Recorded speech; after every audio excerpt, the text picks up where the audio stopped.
Yes, Madam, sir, my it is voice is audible. audible? Yes, it's audible, sir. Hello? We can hear you. Yes, sir, it is audible. Oh, okay, sir. Thank you, sir. And the PPT is also visible, sir? Yes. Yes, sir. Okay. So, good afternoon to all professionals. I'm Dr. Rama Prasad. I'm the former Assistant General Manager from State Bank of India. Now I am at Hyderabad. Today, we will discuss about the historical judgment of the Supreme Court of India. Today, I will discuss the two cases, and tomorrow I will discuss another two cases. And most of the cases, already everybody knows about all these things.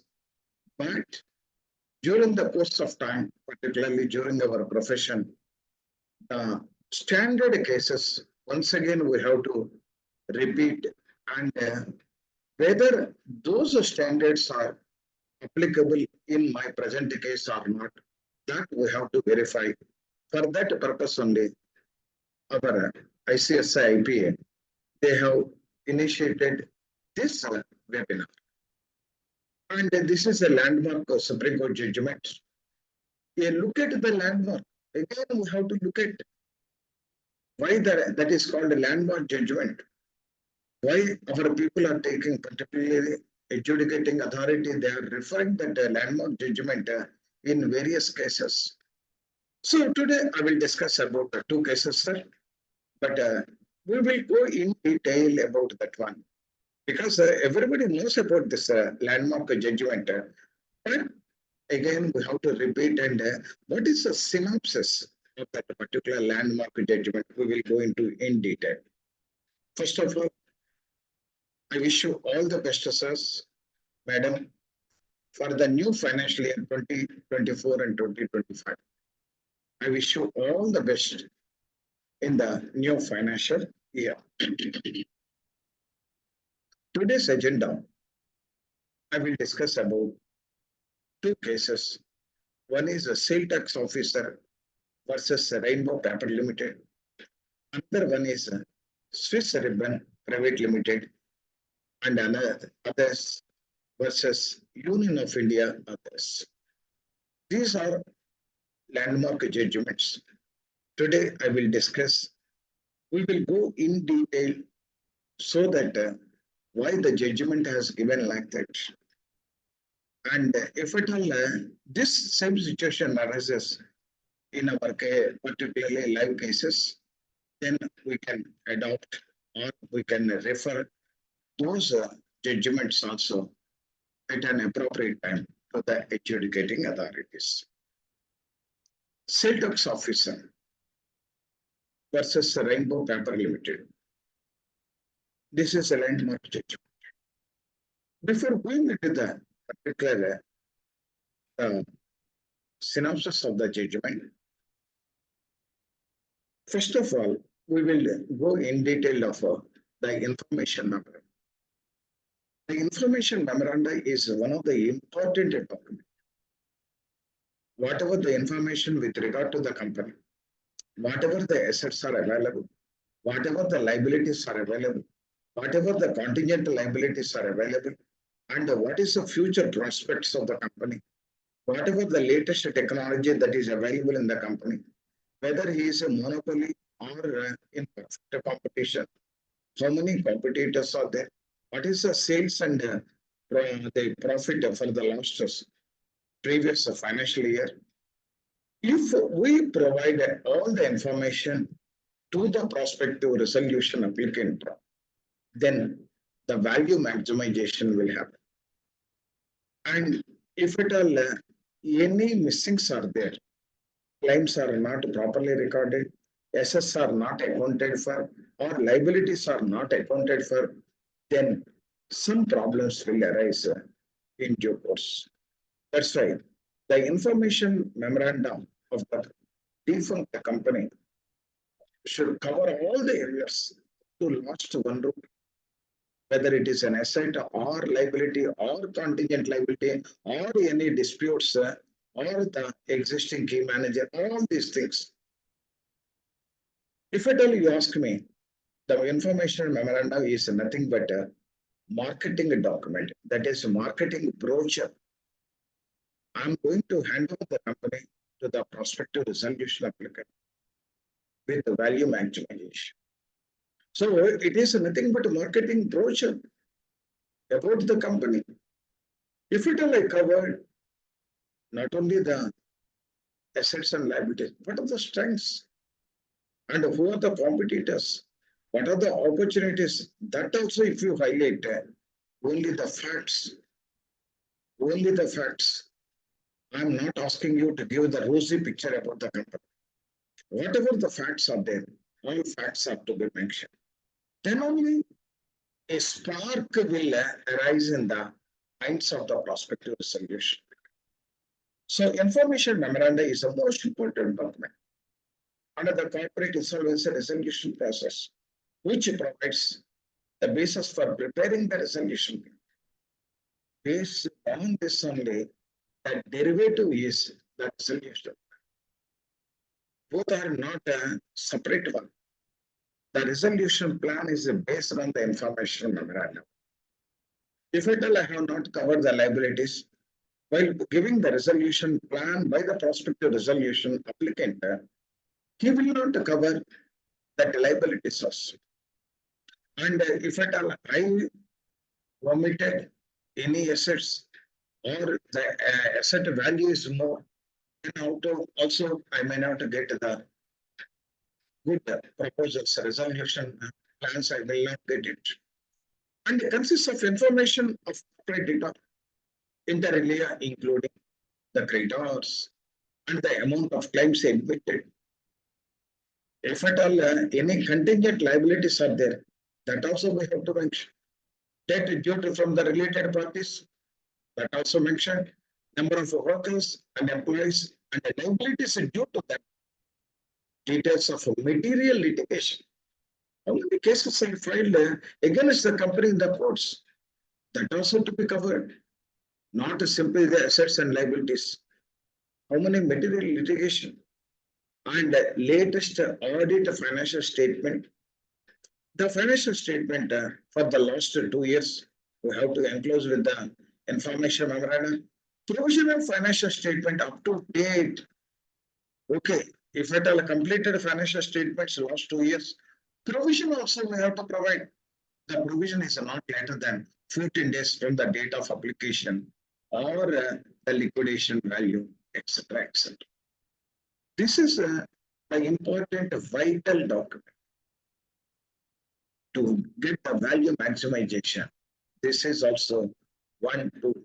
If at all I have given roughly, okay, that assets are there, that assets are there, this much cost, that much cost. No. The type of the asset, the usage of the asset, whether it is a latest technology or not. If at all it is a latest technology mission, you highlight it in the information memorandum. Then the prospective resolution applicant tempted to acquire the company because the latest missions are available. During the CIRP process, when the resolution profession is appointed, he has to perform various duties as per the section 29 of the code, including the preparation of the information. The duties are clearly defined, including the preparation of information. It is an art as well as science also. Whatever the facts are there, it is a science and articulated in a presentable form. I'm not asking you to give the rosy picture or Eastern color picture about the company. Anyhow, the company is a different company.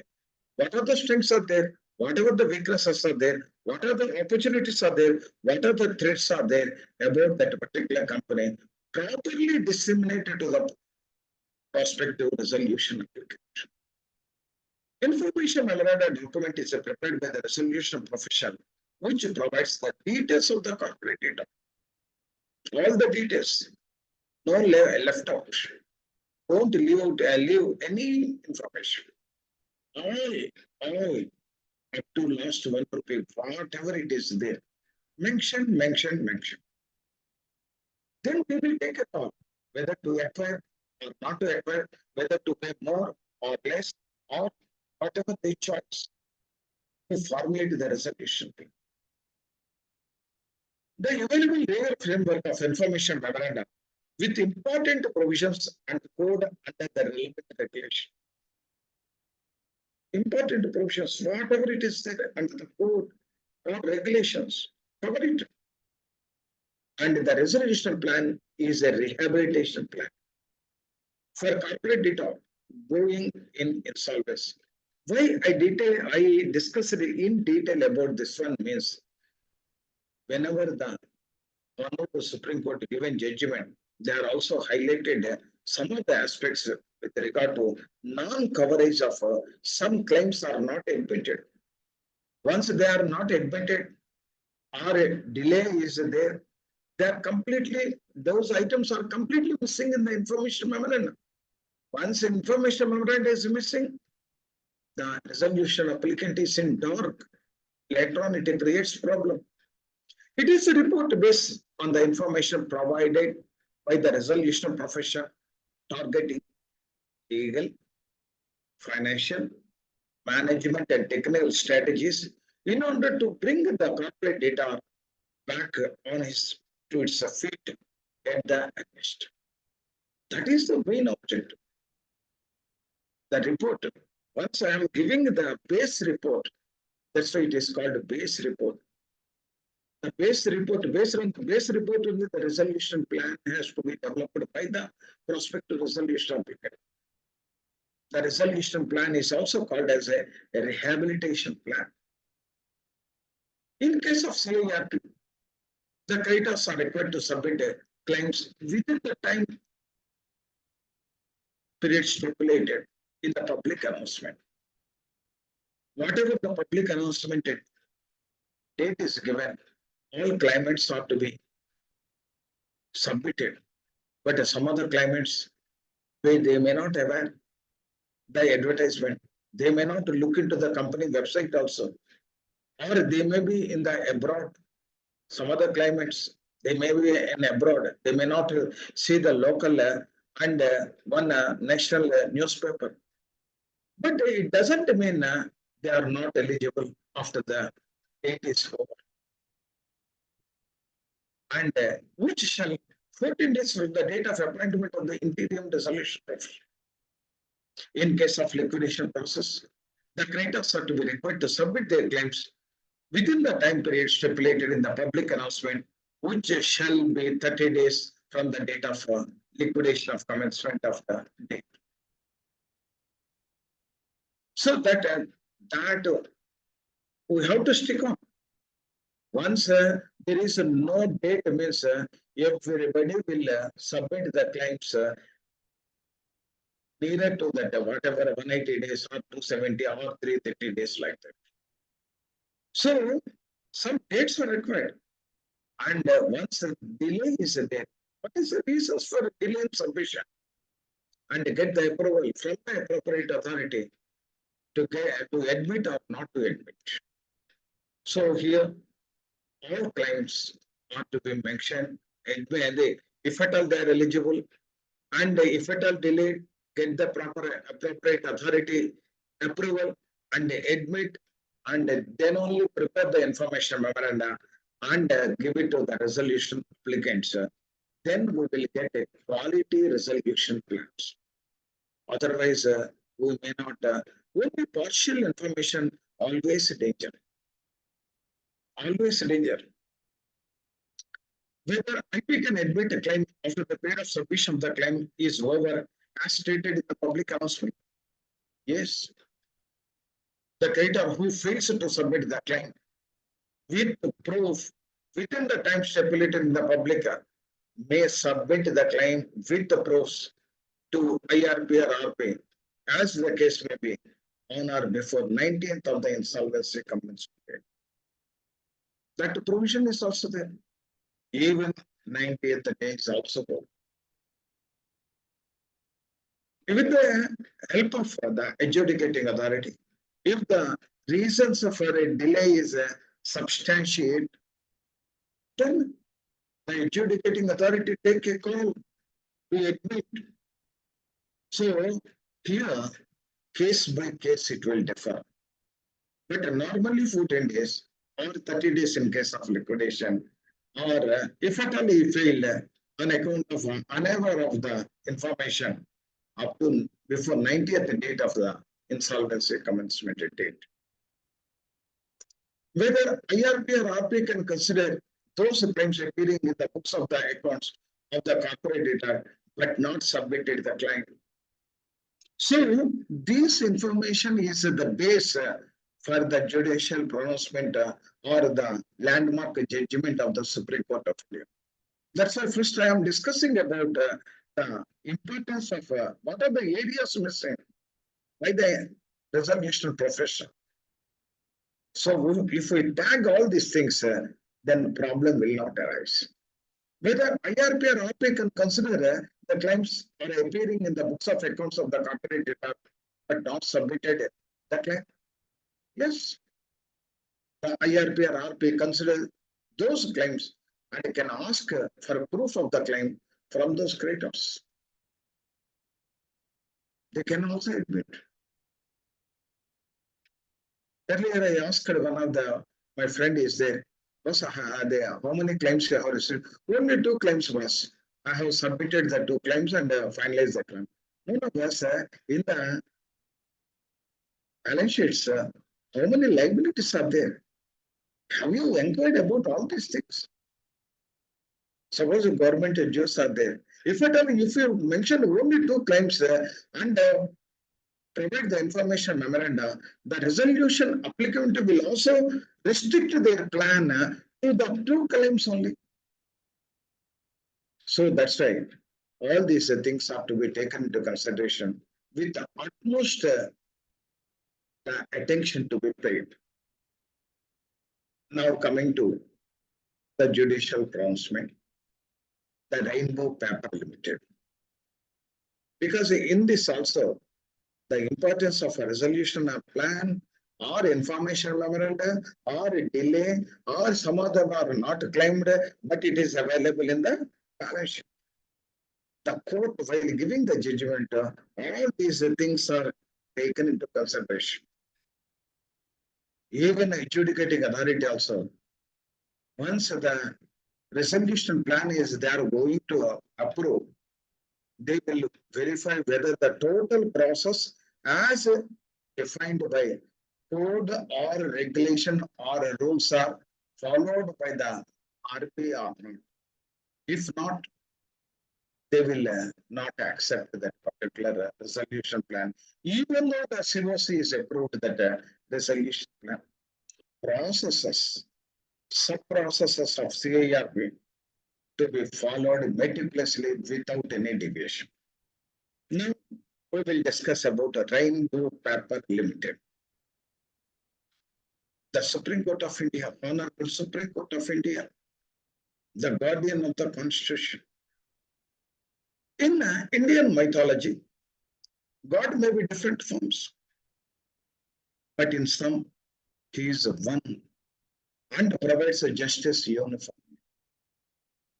In an unbiased manner, no matter how diverse the situation and the circumstances could be. Almost all decisions are uniformity is there. And no, even though the situations are different situations, but unbiased and uniformity maintained by the particular, the guardian of the Indian Constitution, that is Supreme Court of India. Similarly, in the India's judicial system, Honorable Supreme Court, the apex court, occupies the high position of God, equivalent to ultimate preservator. Finally, the Supreme Court of India, whatever the judgment they are giving, that is the final one. So they are having different types of cases. It is a repository of various cases. whatever the previous cases are there, they will take into consideration while giving the verdict or judgments. The ethics court is a repository of justice, and through various benches, different benches are there, expected to consistent in justice level. If you see the judgment, all are more or less uniform. And despite variance in the facts, even though the particular cases difference is there, definitely they will give the justice uniform. Circumstances involved in the particular case.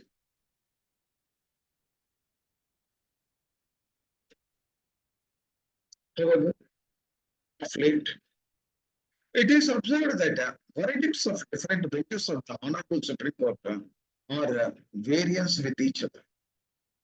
They are differing. They are differing. But uniformity, we are thinking that uniformity is missing. Whether uniformity is missing or not, if you go into the intricacies or in detail about the case, whether uniformity is missing or not, we can. Here also, the Rainbow Cup Limited is one of the such cases. One of the such cases. In the case of Rainbow Cup Limited, the apex court wide verdict dated 6th September 2022 held that under section 53 1B2 of IBC, the debtors own to the secured creditor, which would be include state dues also. So the state dues, whatever the state dues are there to be paid by the particular company, that is the corporate debtor, in the Supreme Court judgment, they clearly told the state dues are also on par with secured creditors. But as for the waterfall mechanism, in liquidation process, we know the government dues are least prior, not the top prior. But in the Rainbow Paper Limited, they define that is also government dues are also, that is the state dues are also on par with the secured creditors, or rank equally with the other specified debts, including debts on account of workmen dues. So, particularly secured creditor and 24 months workmen, all are equal weightage. But they are telling this is also on par with that particular state dues. But so far, we are reading, or in LIE exam also, we are reading the waterfall mechanism or appropriation of payments in case of liquidation. The government dues are least priority, not the top priority. But in Rainbow Paper Limited, the Supreme Court of India, Honorable Supreme Court of India, they told no boss, the state dues are also on par with the security creditor. Then all people, particularly insolvency professional, astonished. And what is the case? Why they have given like that? Once if you go through that one, then we can also understand why the judgment has given like that. The above interpretation based on apex court view that Section 48 of the Gujarat Value Added Tax, GVAT, is not a different or to varying with the Section 53 or any other provisions of the. If at all varying, IBC will provide. If at all it is not varying, not. So the 53 is clearly states. If at all it is varying, IBC will prevail over the other acts.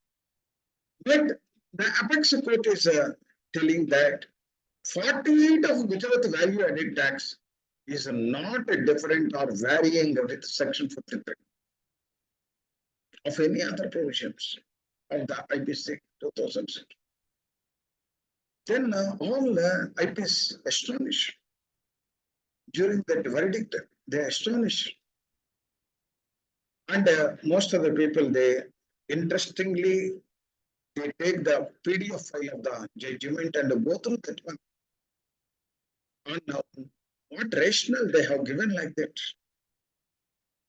The above interpretations therefore suggest Section 238 disregard the Insolvency and Bankruptcy Code does not supersede the GS.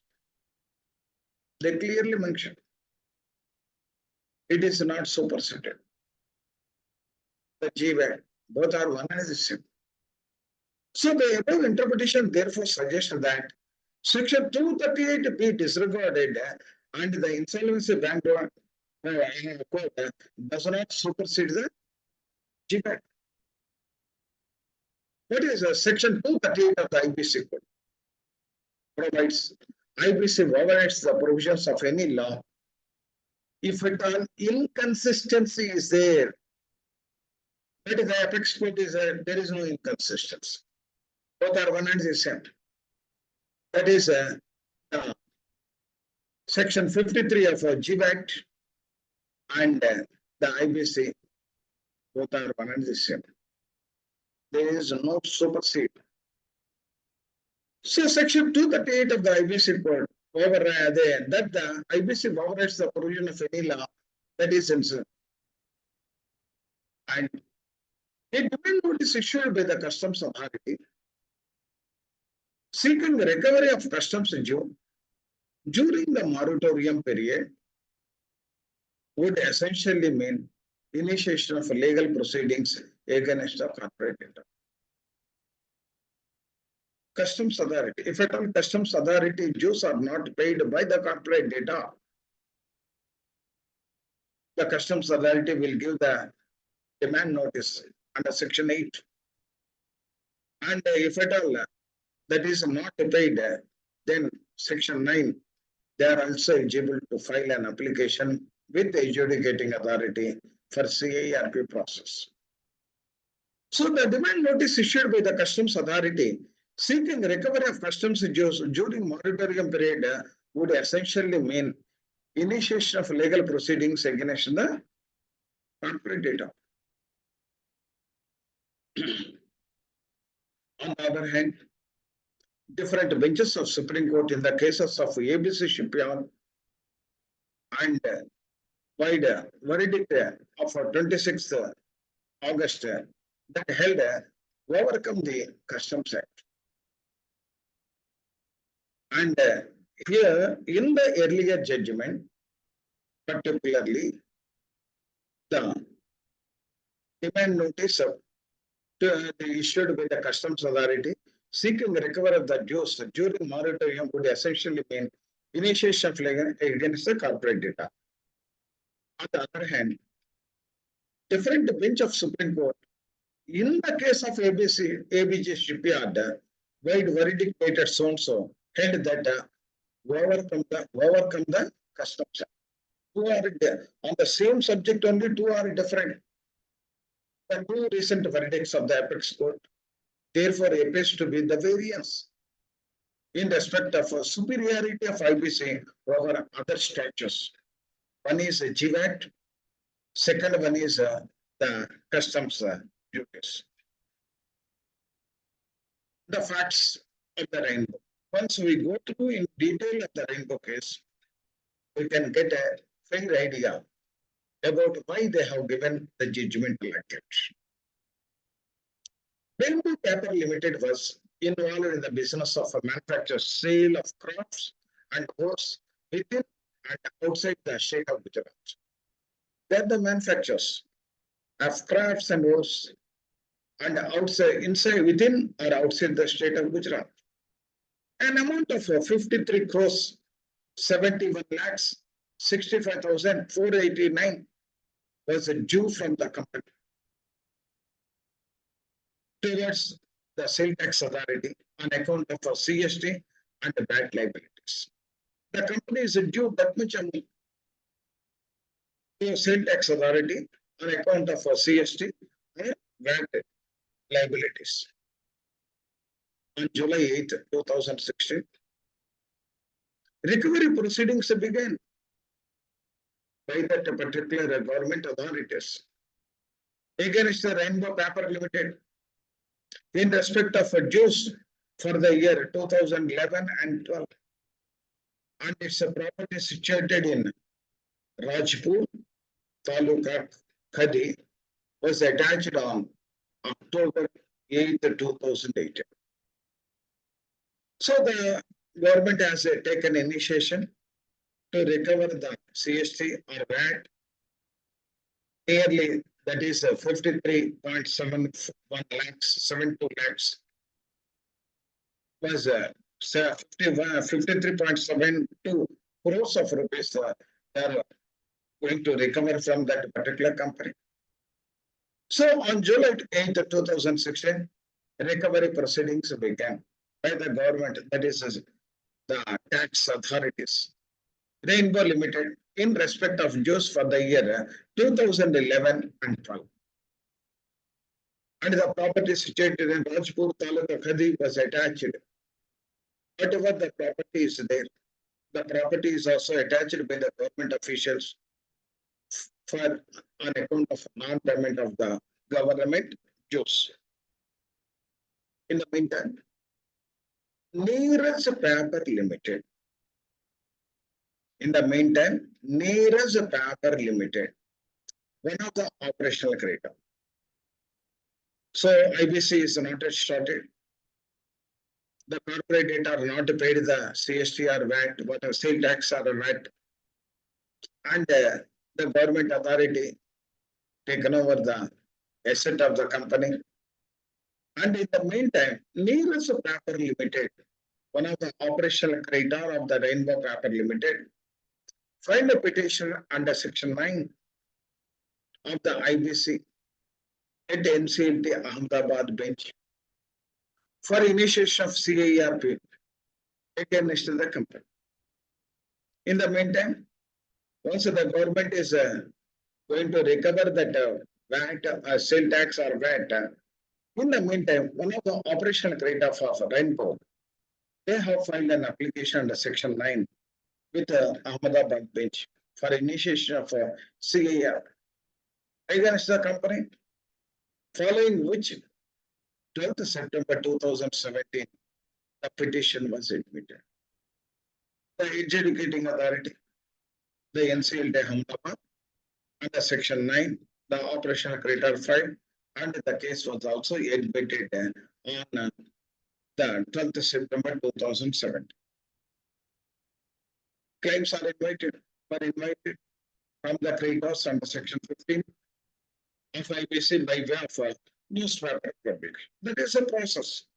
That is a legal process as defined in the regulations of the CIRP by the IBPA. After receipt of claims, committee creditors was functioned. Natural. That is under the total process, sub-process is once the public announcement is given and they mentioned about the claims to whom they have to submit, and after that COC committee is also functioned. The claim was filed before the resolution application. Profession. Approximately 47.36 crores by the same tax officer as a dues under GVAT. So once IBC is in picture, the state government also filed their claims to the tune of 47.36 crores also. The said claims was filed beyond the time. Whatever the 14 days, whatever the 19 days, all are exhausted. And beyond that 90 days, they have filed. That's why earlier in the introduction part, what I told is even if they beyond 90 days, if at all they have not submitted, If the liabilities are there in the particular balance sheet, we have to see. And anyhow, we have to give the information in the information memorandum. These are the liabilities that are there in the balance sheet, but so far we have not received any claim from them. The claims may be submitted by some of the people after getting the proof from the NCLT also. If NCLT is satisfied with the delay reasons, then definitely they will admit the said claim was filed beyond the time. On 1st October, on the October 22nd, 2018, the appellant was informed by the RP that the entire amount was waived off. So the claim was submitted by the state government, that was sales tax officer, 47.36. The appellant was informed that the entire amount was waived off. Why? Because one is delay, one is delay. Delay is there. That's why they have completely waived off. On December 20, 2018, the resolution plan was challenged. Once this amount is not taken into consideration by the RP, information memorandum prepared, prospective resolution applicant also based on the information memorandum, he is also submitted his claim by not taking into account of that particular 47.36 crores of sale tax officer, the Gujarat. Claiming the payment asset dues on the ground sale tax officer was a secured creditor, following which the relevant authorities under IBC has to be observed as a. He said, before that only I initiated, I have taken out the assets of the company also. As per the Act, GVAT, what is the section number? Section GVAT, section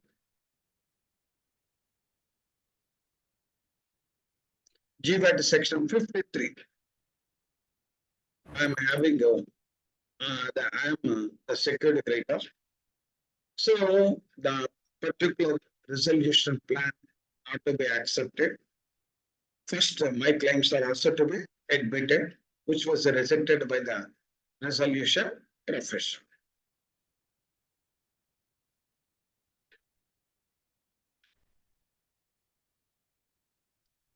So on first, the 20th of December 2018, resolution plan was challenged at NCL Ahmedabad state officer, praying that the payment set dues, ground that the state officer is a secured creditor. Which of the following relevant authorities under IBC have observed as a? What are the observations?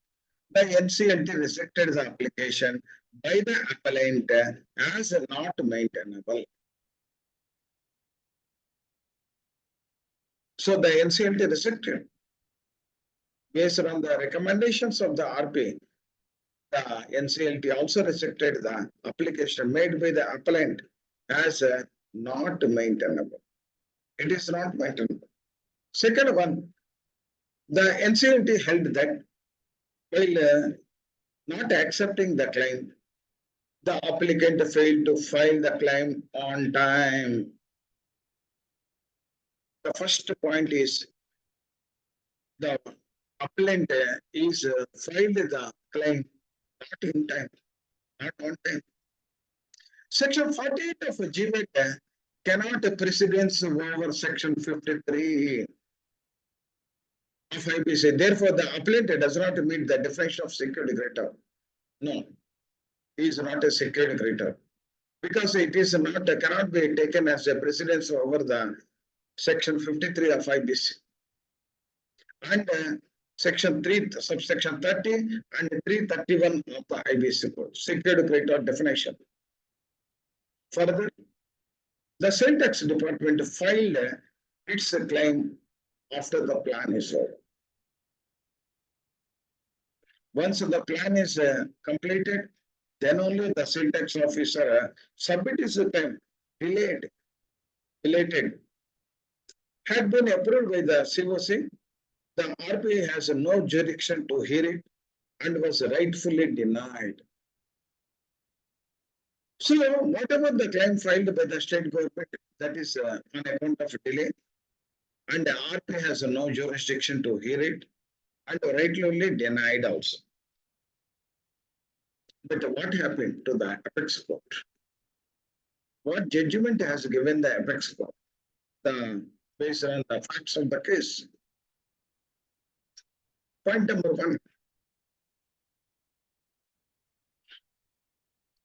If a resolution plan excluded statutory audit dues payable to the government or government authority, it cannot be said in accordance with the provisions of IBC 2016 and not binding on the government. Once the the resolution plan excluded that particular government dues, then it cannot be said according to the provisions of this. The apex court told like that. The adjudicating authority, NCLT, and the appellate authority, NCLAT, have held that the claim is state is belated. They have submitted the claim delay. Both NCLT, NCLAT, they told and they rejected the claim also. The regulation 12 deals with the time period. The regulation 12 of the IBC deals with the time period for submission of the claim along with the proof stipulated in the public announcement as under section 15 of IBC. What the regulation 12 says? The time period was, however, not mandatory. It is a directive. Whatever the 90 days, whatever the 14 days mentioned in the act or code or regulation, it is not mandatory. It is only direct.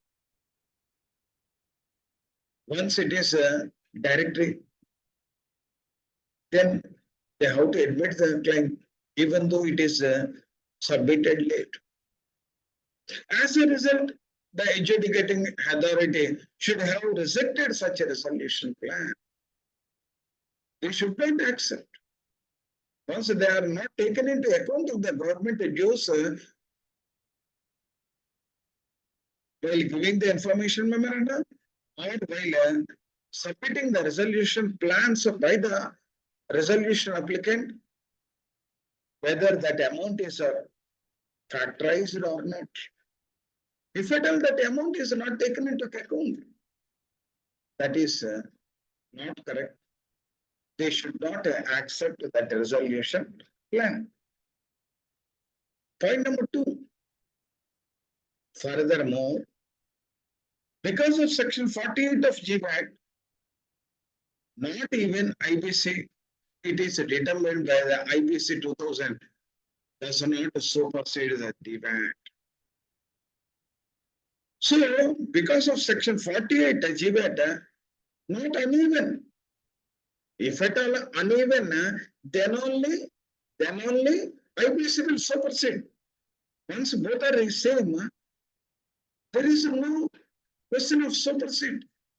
Here, the 2 points is, the first point is, delay in submission is not mandatory. It is a directory. Second one is, the section 48 GBAT is not uneven. And not, once it is not uneven and both are similar, IBC and the GBAT Act 48 is similar, then the GBAT does not supersede the IBC is not supersede the GBAT Act. Point number 3. The resolution plan does not meet the standards. The apex court, they told that the resolution plan not meet the standards. That's why I told about the information memorandum should cover all the areas. Then only the prospective resolution applicant, if at all he is not willing to pay, no problem.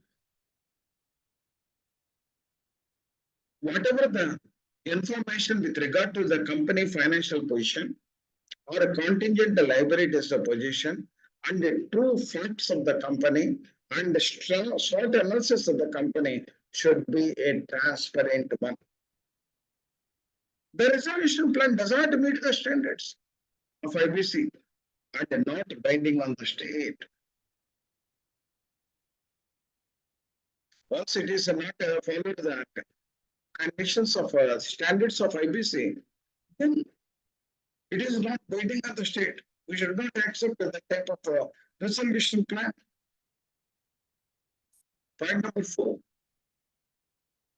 Before it may accept the resolution plan, the adjudicating authority must satisfy that fulfills the criteria under section 30 subsection 2 of the IBC.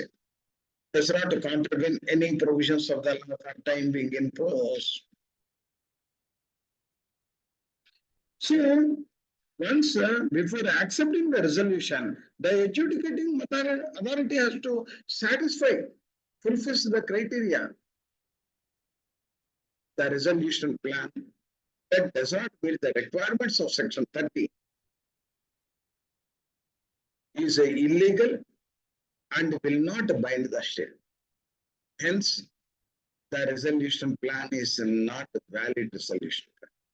That should be rejected by the adjudicating authorities. Either it was with the NCLT or NCLT. That was not happened. They are thinking they are uneven. That's why IBC is supersede. But the apex authority, they clearly told, categorically told, both are not uneven, both are even. So that's why whatever the resolution plan submitted, it is not correct. They have not followed the IBC code or regulations. Point number 5. The Supreme Court went into the rule of the state secured creditor. What is meant to be secured creditor? Because under GVAT also, they are telling we are the secured creditors. Under IBC, because of the security interest created in favor of under GVAT. In the GVAT, they clearly mentioned security interest also in favor under the GVAT. As a result, just workman Jews treated the same way with the secured creditor Jews. Therefore, debts owed to state should be treated equally with the debts to the workers under the framework of section 53 subsection 1 clause B2.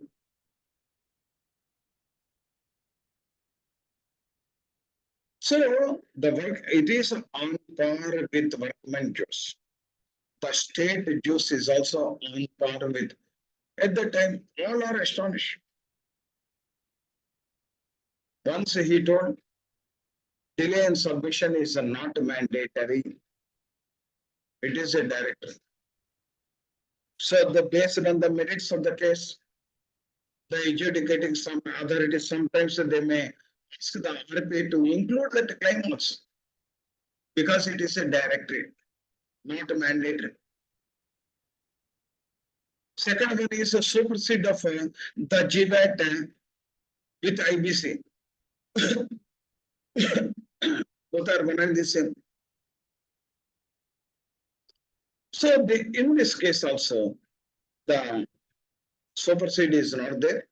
So that's why the IBC is not to prevail over the other rights. But the facts of the ABC shipyard. So they are comparing with the ABC shipyard. IBC Shipyard Corporate Data was a shipbuilding company. Imported various material for the purpose of building ships on a regular basis. So most of the people, they are comparing the rainbow paper mill and the paper with the ABC Shipyard. Rainbow paper is so limited. They are comparing with the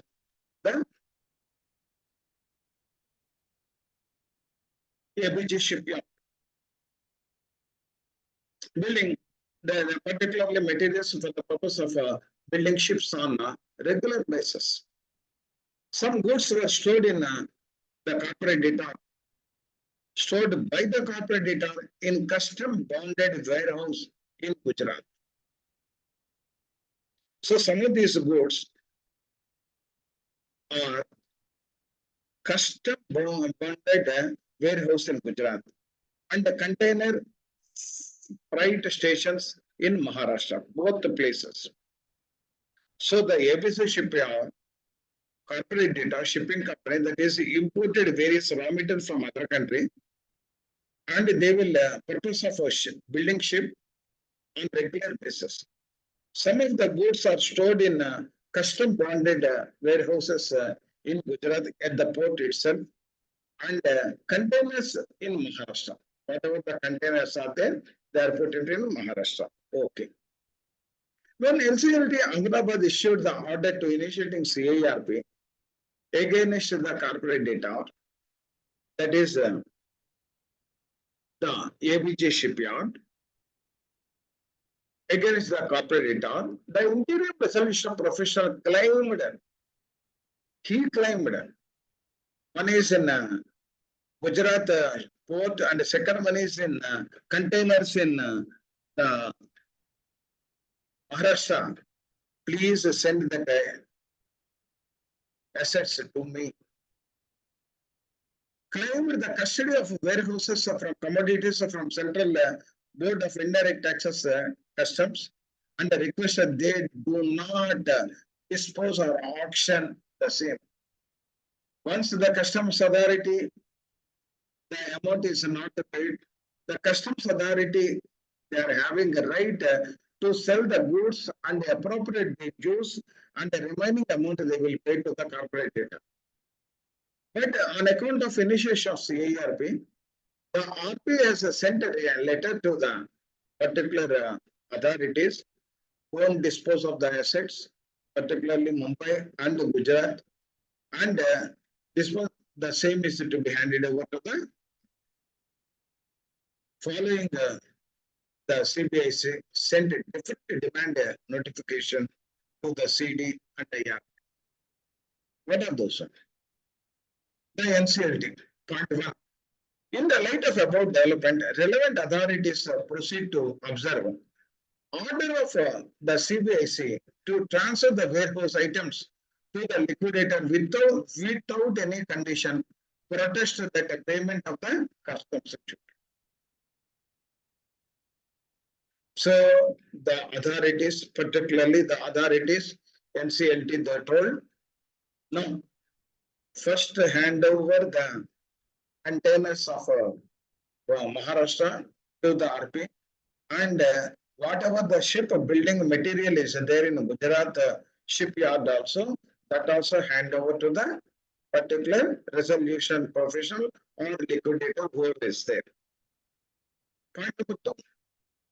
The CBIC at Liberty Lodge, they claim, okay, if at all any customs duties are due by the corporate data to you, you please claim. But going to hold the assets are to be handed over to the resolution profession. With regard to the customs duty charges payable on the release of the material, which is the part of the assets of the CD in liquidation. Accordingly, we will trade as per the waterfall mechanism. We will pay them, but don't hold the assets, particularly the containers and the shipbuilding. Building whatever the raw material is there at Gujarat. The NCLT are given the suitable instructions to the customs authorities. Point number 3, the NCLT considered 238 of IBC and held that a non-obstinate clause in the IBC shall have the overriding effect of the proceedings of the Customs Act. They told clearly IBC overriding effect on Customs Act. That's why you hand over that one, whatever your claims are there, submit your claims and as per the waterfall mechanism, we will pay it.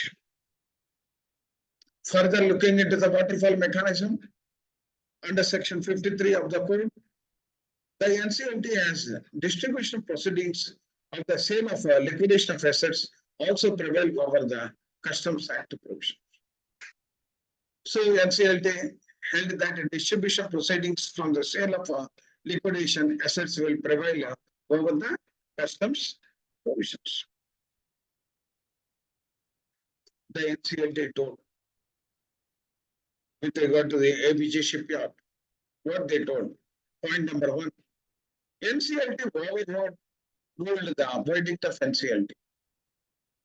And NCLT overruled the NCLT, requiring that warehouse commodities be released or disposed of in accordance with the applicable provisions of the Customs Act. No, we should not involve in that particular process. So the NCLT overruled the verdict of NCLT, requiring that the warehouse commodities be released or disposed in accordance with the applicable provisions of the Customs Act. And point number two, the NCLT found that commodities in custom bounded warehouse where it does not CDs assets. They clearly mentioned it is not a CD asset since they were not claimed by the CD. After the importation, the bill of entry for the part of the aforesaid mentioned products are not cleared. So once the bill of entry submitted, then only the customs authority will release the goods. Till such time, it is not the property of the perpetrator. The NCLT found failing to file the aforesaid mentioned bills of exchange, the importer, that is CD, had out of control ownership to the imported goods. Once the CIRP started, how he will claim? Because he is out of control of ownership. That's why he is not claimed. That's why he is not claimed. The bill of entry is a legal document that is filed by the importer or customs clearance or agents before the arrival of the import of goods. Once the goods are imported by any company, they have to submit the bill of entry. Once they verify the bill of entry, then only they will release the good. Till such time, the goods are not belongs to the particular perpetrator. It is submitted that Customs Department as a part of customs clearance procedure. Once this is done, the importer will be claimed to the ITC, input a tax credit on goods. Once that is happened, then only he will claim the input a tax concession. Point number three. The NCLT held that Customs Act is a complete code. Like IBC code, Customs is also a complete code, which provides warehouse goods cannot be released under imported duties. Warehouse goods, whatever the goods imported by them, cannot be released unless imported duties are paid. But in this case, the imported duties are not paid. The customs authority not release both the containers as well as the raw material for assembling of the ships. Both are not happened. The apex finally, NCLT given one verdict. NCLT overruled that one. Why? Because the customs are also act is one important code, and as per code only they have done. That is correct like that. Apex court. Point number one. The Customs Act and IBC is one spheres. However, IBC being the most recent statute clearly overrides the Customs Act.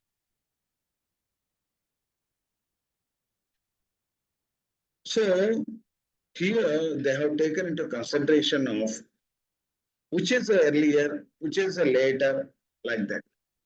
The IBC is being the recent statute clearly overrides the customs. Overrides the customs. That Supreme Court has given the judgment. The bare perusal of Section 42 of the Customs Act provides custom authority would have first charge on the asset, undoubtedly, of an SSC of the Customs Act, except with respect to cases of Section 429A of the Companies Act, recovery of dues to the bank and financial institution, securitization, and the IBC. In that particular act also, they mentioned clearly the custom, as per Customs Act, the custom authorities are secured creditors subject to, that is, except with respect to the Companies Act 1956 or dues to the banks and financial institutions 1993 or Surface Act 2002 and IBC also them. That's why they have given, they are not secured creditors. The ABC shipyard is not a secured creditors. Even though the judgments are different, the facts, the case is entirely different.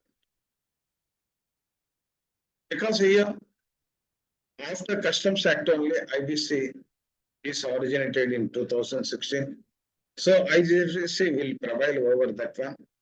Second one, even though Customs Act, as per Customs Act, the customs authorities are secured creditors, when exceptional condition, three exceptions are there. What are the exceptions? One is Companies Act. Second one is recovery of dues to the banks. Third one is surface. Fourth one is IBC. In those four cases, they are not secured creditors, otherwise secured creditors. But IBC is among the four. That's why IBC prevail over the Customs Act like that. Such exception granted in the Customs Act is likely recognized by Section 238 of IBC, which grant IBC overriding the power of any other regulation that may be changeable. Even though the judgment are different, but the cases are also different and not similar cases. And some of the people, they are not fully involved in that particular subject. Why the government that apex court has given judgment like this? Point number two. Further, the Supreme Court recognized that priorities IBC multiple statutes result in parallel procedures. And one of the goals of enacting IBC is eliminate the dispute between the different levels. So that's why in IBC framework also, the 11 acts are suitably modified. 11 acts, they are suitably modified, and the 2 acts are repealed. One is the Provincial Insolvency Act and the Prudential, the 3 states, particularly the Bombay, Calcutta, Chennai. These 3 states, one act is there. Other than the State Insolvency Act, both are repealed along with the SICA and BAFR also. Along with the SICA and BAFR also. Since the demand notification seeks enforcement custom duties was sent after CIRP is initiated. Second one point is once CIRP started, they have given the demand notification. And here all are different. That's why their judgments are different. The the cases are not unique. The facts of the cases are also different. Initiated, the Supreme Court held that demand notice to be the violator of the Section 14 moratorium during moratorium. Point number 3, the Supreme Court observed that issuance of notice under Section 72 of Customs, non-payment of customs duty falls directly within the scope of initiation of the legal proceedings of the CD. That even during liquidation process also, the liquidator asked the secured creditor assisted under so and so. As a result, question whether customs authority may issue a notice to sell the items of the customs after liquidation process had begun was raised and answered negatively by the apex court. After CIRP or after liquidation, they raised the demand. That's why they have treated as a negatively and answered by the apex court accordingly. So this is the difference between a Rainbow Paper Limited and ABG Shipyard. Both are different cases, particularly in Rainbow. The GBAT section clearly states GBAT is and IBC is not different. Both are same. That's why in that particular case, GBAT is the IBC is not supersede the GBAT. But in case of customs, and in that particular case also ABC and the Rainbow Papers also, delay in submission in claims is not mandatory. It is only direct. So they based on the facts and they arrived at a conclusion. Both the cases are different. Even though we are talking similar cases and different judgment, that is not correct. Sir, any arguments or discussion on this ABG Shipyard and Rainbow Paper Limited, sir? Sir, madam.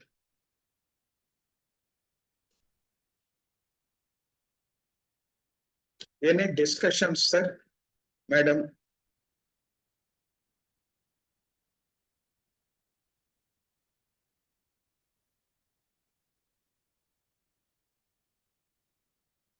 Okay. Now coming to the objectives of IBC. In the particular Rainbow Paper Limited also, the apex authority, they discussed about the objectives of the IBC also.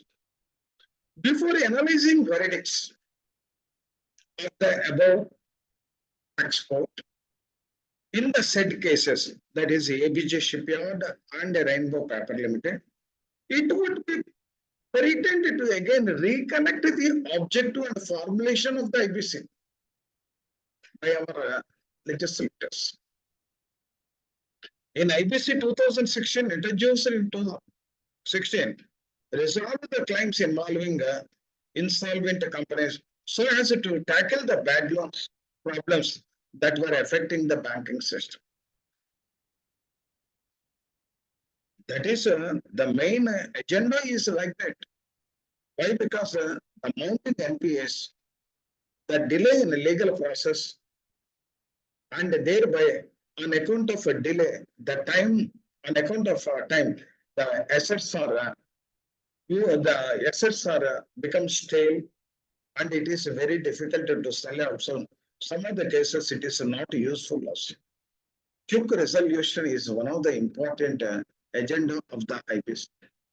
The quick agenda is nothing but 180 days, or with extension of 90 or 60 in certain cases, not a straight through process. The objective of IBC put into a place of comprehensive one-stop solution. One-stop shop solution. And insolvency and pay where the easy of exist and the honest of the business failures. The IBC 2016 provides mechanism of distressed businesses to resolve insolvency in an orderly and time-bound manner. But on account of various reasons, in NCLTs also, the time bound is not happening. Some other cases also, they took more than 2 years or 3 years like that. The court overhauled the legal regime for the corporate distress resolution of India and replaced it with a predictable market-led incentive complaint and time-bound methods. It addresses the market imperfections, corrects the information asymmetries, enabling the freedom of to exit for commercial entities through CARB and enterprise. The preamble of the IBC also clearly states it is a timely resolution, maximization of the value. If a maximization of the value is there, then most of the stakeholders, they will get a reasonable amount on account of the CARP process. IBC was enacted a critical building block of India's development to maturity economy. That's why the ease of doing business rank is increased from earlier 144, 142, now it is a 63 like that. Once the cross-border insolvency was introduced in India, further increase is also possible. The rating of the country, because the FDI, foreign direct investment, or the companies are borrowing from external commercial borrowings, the proper resolution mechanism, that is cross-border insolvency, is not happening. Once that is also there, the ease of doing business of the country may get at least 30 or 32 like that. The Singapore is the number one in the world, the ease of doing business. So the first object of the code is a resolution, not recovery. Today, what is happening? Recovery, recovery, recovery, recovery. Financial creditors always aim is how to recover the amount. Why? Because once they recover the amount, they will give further loans with that amount. But the recycling of funds will happen. Once the funds are recycling, then they will get some. They will get some revenue. If at all funds are blocked from CARP date to the resolution plan approval date, whatever the interest, the banks are losing the interest. If at all resolution profile, whatever the claims admitted, to that extent only the resolution plans they will submit, not up to date. So that's why the banks are favoring the repayment plan instead of resolution. But in the preamble states resolution plan. Don't, if the repayment plan means you are killing the company. Resolution plan means it is a going concern concept. The first object of the resolution. The second objective is the maximization of value. The maximization of the value, when it will happen? Once the information memorandum is properly prepared. Till date, the expertise is not up to the mark in preparation of information memorandum. Some of the items are omitted, whether it is an asset or the liability or the contingent liability. Not only that one, beyond the financials, if at all it is a new company, the machinery is also brand new, that too latest technology or advanced technology. Put all this information in the information memorandum. Thereby, the prospective resolution applicant may tempted to purchase that one, where the value maximization will happen. In most of the cases, that is not there. Simply, they will mention plant and machinery, the model, the functionalities, the version, all these things. That's why I told about the information memorandum is nothing but a marketing brochure. For that, it is an art as well as science also. So proper presentation is very much required. proper presentation is very much required. Art means that is present. Science means whatever the factual information is there about the assets or liabilities, we have to mention. Don't hide it. Don't show any rosy picture. But facts are to be revealed properly in a structured manner so that value maximization will happen. The third objective is to promote the entrepreneurship. Once the repayment plan is there, instead of resolution plan, taking the loan and selling the asset one by one, ultimately we are killing the company. Thereby, unemployment will increase, gross domestic product will decrease. All these things are there. And once the entrepreneur, once it is happening like that, repayment plan is like that, then in future, banks will also not interested to give the loans. Thereby, the availability of the credit will not happen. Once the availability of the credit is not there, then the GDP, the employment, the national income, or the exports, all these things, side effects are there. And the balancing interest. Today, even the COC is the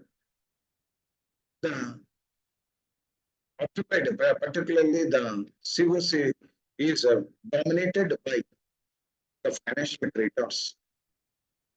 Even operational creditors are also, they are also providing. The financial creditors, they are giving money, but these people are giving the goods. Only conversion is missing. Even operational creditors, they are providing the goods or services. And whatever the bank loans are there, again the bank loans, they are purchasing the goods or services by the company. The conversion is there. But in the waterfall mechanism, the financial creditor occupied a prominent place. And thereby the balancing interest, the resolution plan, most of the resolution plans, if you see, the financial creditors are, once they recover their loan, then for that, but who is going to pay instantly, those resolution plan, they are accepting. And even though it is a commercial wisdom of the COC, and the courts are also not intervene in that particular domain, it is not correct.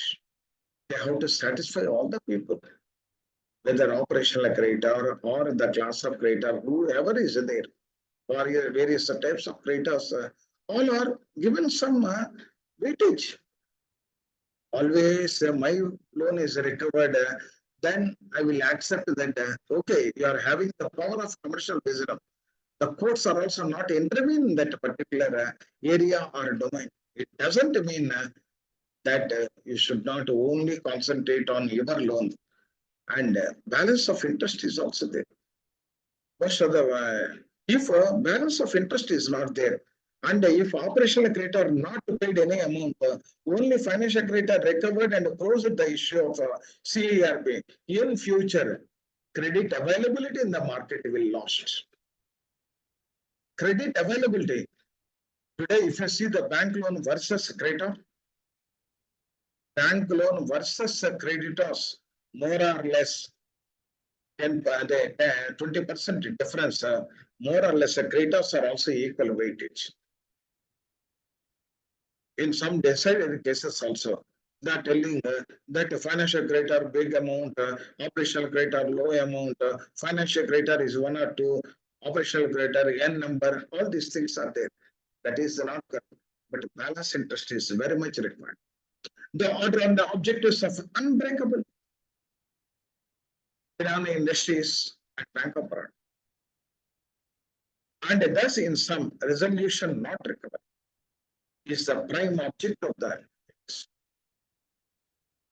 But today, on account of giving a lot of importance to the financial creditors in COC, most of the COCs are end, CIRPs are end up with recovery plans only, not the resolution plans. Whoever is giving early, like in capital budgeting also, payback period is there. In the payback period, which project is giving the recovery of your funds early, that project you are selecting in payback period in capital budgeting techniques. The same we are using in CARP process also. Whoever is giving the resolution plan yearly, the two cash, the two bank guarantee, the two within a short span of time, those plans they are accepting because our strong point is commercial wisdom. On account of commercial wisdom, this is happening. Analysis of the verdict of the court. Prior to examining the aspect of the primary IBC over the other statutes, it would be convenient to discuss the important issues that are raised in the case of Rainbow Paper Limited, wherein GVAT claims was rejected by RBI as the sales tax department failed to file the claim on time, which was filed even after the plan had been approved by the COC, following which NCLAT held that RBI has no jurisdiction to hear it. Once, whatever the claim is there, your big boss is, for RBI, the big boss is adjudicating authority. Brought to the notice. The board of directors of the CARP is none other than COC. Brought to the notice. But even some of the adjudicating authorities, they are also giving like this. But anyhow, the Supreme Court of India, they have given the good verdict in Rainbow Paper also. No doubt, IBC proceedings are time bound. But it needs to bear in mind that government use are public money. Once the GVAT or GST or income tax all are not the least priority, how the government will run, how the infrastructure will develop, how the welfare of the society will look into, what is the social welfare activities of the poor and the downtrodden people. And the RBI duty is careful pressure. All the records of the CD and ensure while finalizing the information. That's why I told about the first, the importance of the financial the information memorandum, followed by resolution plan, whether all are covered properly or not. Ensure that while performing your duties. And section 29, all outstanding duly comprehensively accounted for, whether they have claimed or not. Who will nowadays, who will read the newspaper, physical newspaper? Very few people are reading. That old age people, they favor to read the newspapers. Only the headlines that reading and close it to that one. Even though we are giving the public announcements, how many people are they are verifying that public announcement? Do the research with the sampling size? Very few people. Very few people are reading the newspaper. Even though we are giving one local or a national paper, local or national paper, still some gaps are there to reach the information to the appropriate the concerned people. And comprehensive information bring the record of all assets and liabilities of the city. And that being all creditors or financial or operation, including government authority, need to be demonstrated promptness to be vigilant, not lie in the state continuous inactivity.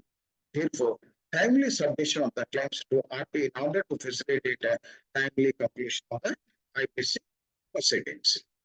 So far as the issue of primacy, the IBC over the other statute is concerned, In the case of IBC shipyard, the apex court clearly held that IBC being a more recent statute clearly overrides the Customs Act. Overrides the Customs Act. The verdict, particularly the apex court, in section 48 of GWAT, not contradictory to inconsistency with the 53 of the other provisions of the code.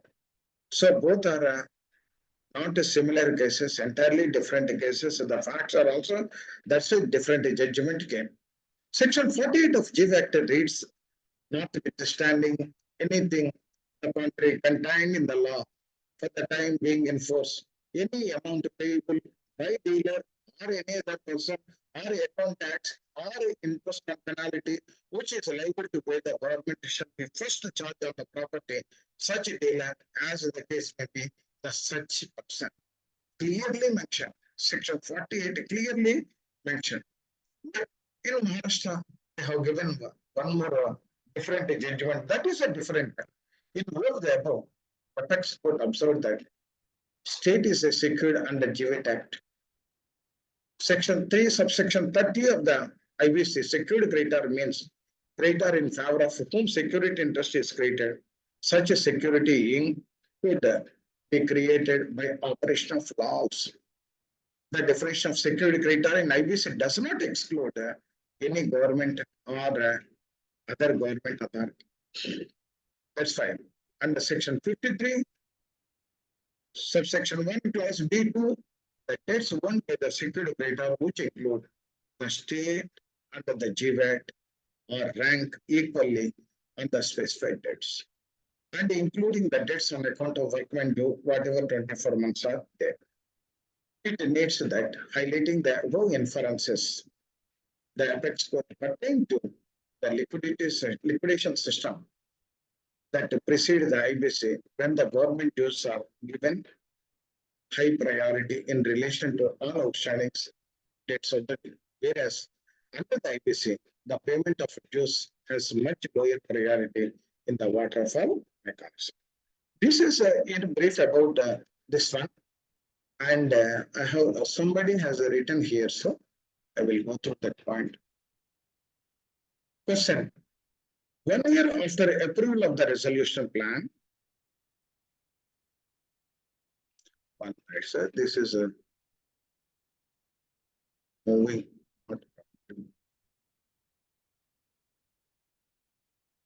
1 year after approval of the resolution plan, can the successful resolution applicant ask the form B or C received during CARP? Is it not a confidential document?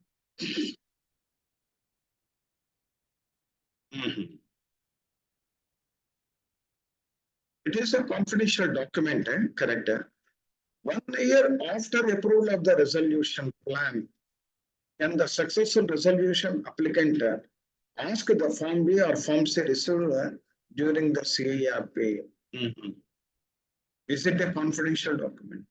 Because the 1 year lapsed, that too, it in my perception thinking, at that time, it is not a confidential document.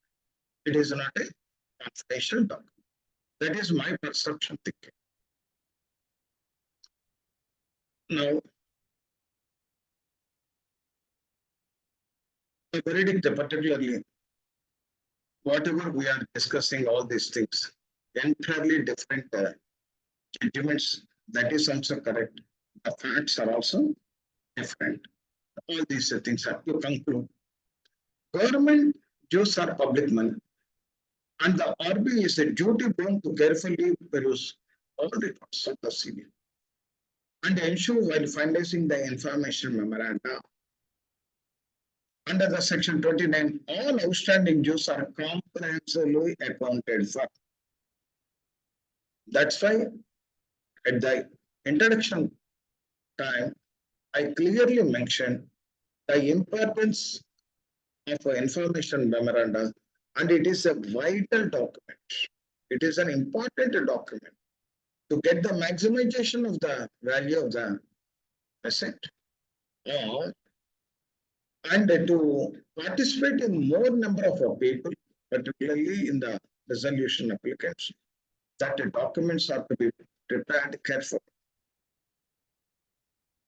Under the liquidation system, that is a precedent, IBC, government dues are previously given high priority in relation to all outstanding date of the CD, whereas in IBC, the payment of the government dues much lower priority under waterfall mechanism. However, with the section 238 of IBC, in place of clearly states that the provisions of the code are override other laws, it particularly appropriate stakeholders read the line of the codes rather than reading between the lines. That's why some differences are arising. So this is in brief about the Rainbow and the ABJ shipyard case, sir. But this is, in my opinion, this is a landmark judgment of the apex court. And we will beg for 10 minutes. After that, again, the landmark judgment of Swiss Ribbons Private Limited and the Union of India, others also, we will discuss. So, shall we break for tea, sir, madam? Yes, sir, we can take it. Okay. Okay.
Shall I start, madam? Yes, sir. Okay, madam. So the second landmark Supreme Court judgment is Swiss Ribbons Private Limited versus Union of India and others. So most of the doubts or clarifications that are arised at the adjudicating authority level or RP or IRP level are resolved in this case. This is a default as a paradise is lost. That is true. Being a banker, I know now people are afraid, particularly corporate debtors are afraid. And some cases, while handling by the RPs, from time to time, in the newspapers also, some information is revealed to the public also. And on account of that one, the fear psychosis is there among the corporate debtors. So earlier, the corporate debtors, they are approaching the different levels of the judiciary authority to get that or to gain the time. Today, that is not there. So the default as a paradise is lost. In its place, economy, rightful position has been reagain. But today, still it is a evolving stage in my point of view. IBC is still evolving stage. Group insolvency is required. Cross-border insolvency is required. The individuals or the partnership or proprietaries, whatever it is, that it is also to be in place. And the full package of IBC is not available in the India.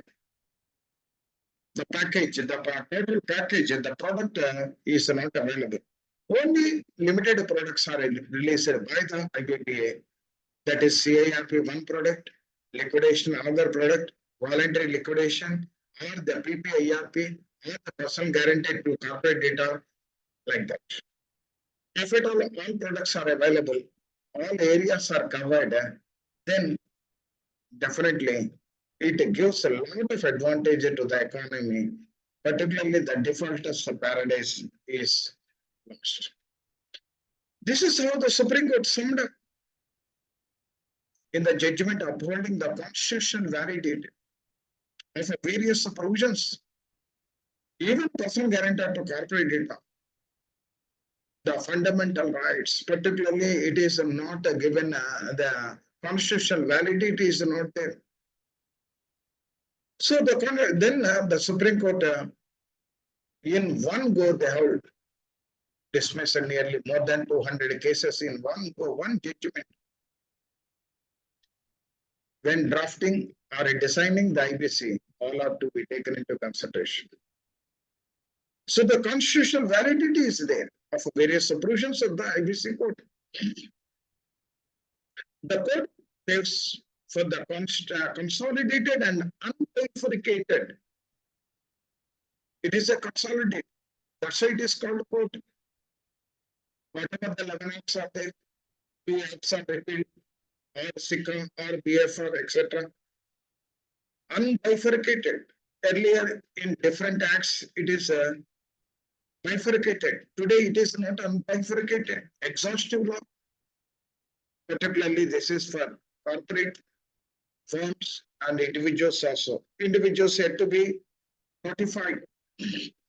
The amalgamated provisions of the current legislative framework forms common form for all the debtors and the creditors of all classes of resolved insolvents.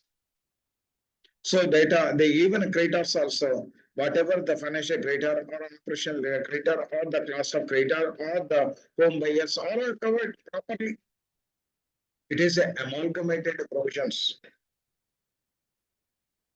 The change paradigm shift from the inability to pay debts to determining the defaults. Earlier, everybody, why you have not paid the loan amount means the bankers are asking the borrower, no sir, profits are less, turnover is less, that reason, this reason. Today that is, don't want to listen all these things. Whether you have defaulted or not, as per the terms and the conditions stipulated in the loan agreement. Earlier, no sir, that problem is there, sir, this problem. Then some judiciary authority, they are giving some leverage or concession to them. Today, that is not the case. Whether you have paid due that amount on due date or not, as per the agreement, not paid, then you are a defaulter. That's all. Has led the transformation, transitional reformation. As to assessing the viability of the business or render it is a bad test. Viability. Once it is viable, then going concern. If at all it is not viable, then it is said to be treated as a bad asset. The experiment contained the code judged by the generality of the provisions, not so-called simplicities and inequalities. They have taken into consideration all generality provisions pointed out by the petitioners was constitutional gathering. In this case, number of cases are petitions are filed by the petitioners. All are resolved in one go by the apex authority. The apex court on 25th January 2019, in the case of Judgements Private Limited and others versus Union of India others, was upheld on the constitutional validity. Number of cases, constitutional validity on the basis of constitution, on the insolvency and bankruptcy court, in its total eliminating all the uncertainties. One by one issues, whatever the issues that raised by the petitioners, they have addressed all the issues. That's why in one go, that's why it is called a landmark Supreme Court judgment. The bench comprising of Justice R.F. Nariman, Justice Naveen Sinha, has reserved the orders on so-and-so date on various petitions, including High Court, Calcutta, Gujarat, etc. Thereby, they were to transfer the challenging validity of the court. The bunch of the petitions were moved primarily contending that it is a discriminatory. IBC is a discriminatory. And some other people, it is unfair. It is arbitrary. All are reserved. In one case, that's why it is a landmark judgment to operational creditor as compared to the financial creditor. Till date, so many people are arguing operational and the financial creditors are giving a lot of importance when compared to the operational credit. One is giving money, second one is giving the raw material or services, etc. Synopsis of the judgment. What is the areas? First point, finalized or given judgment by the apex court is differential treatment of class of creditors justified, clear differentiation between financial creditors and operation. They clearly define, yes, operational creditors are different, financial creditors are different. The financial creditors are give due recognition when compared to the operational creditor.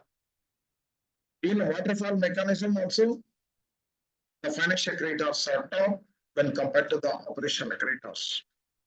Or the secured creditor is top when compared to the unsecured creditors.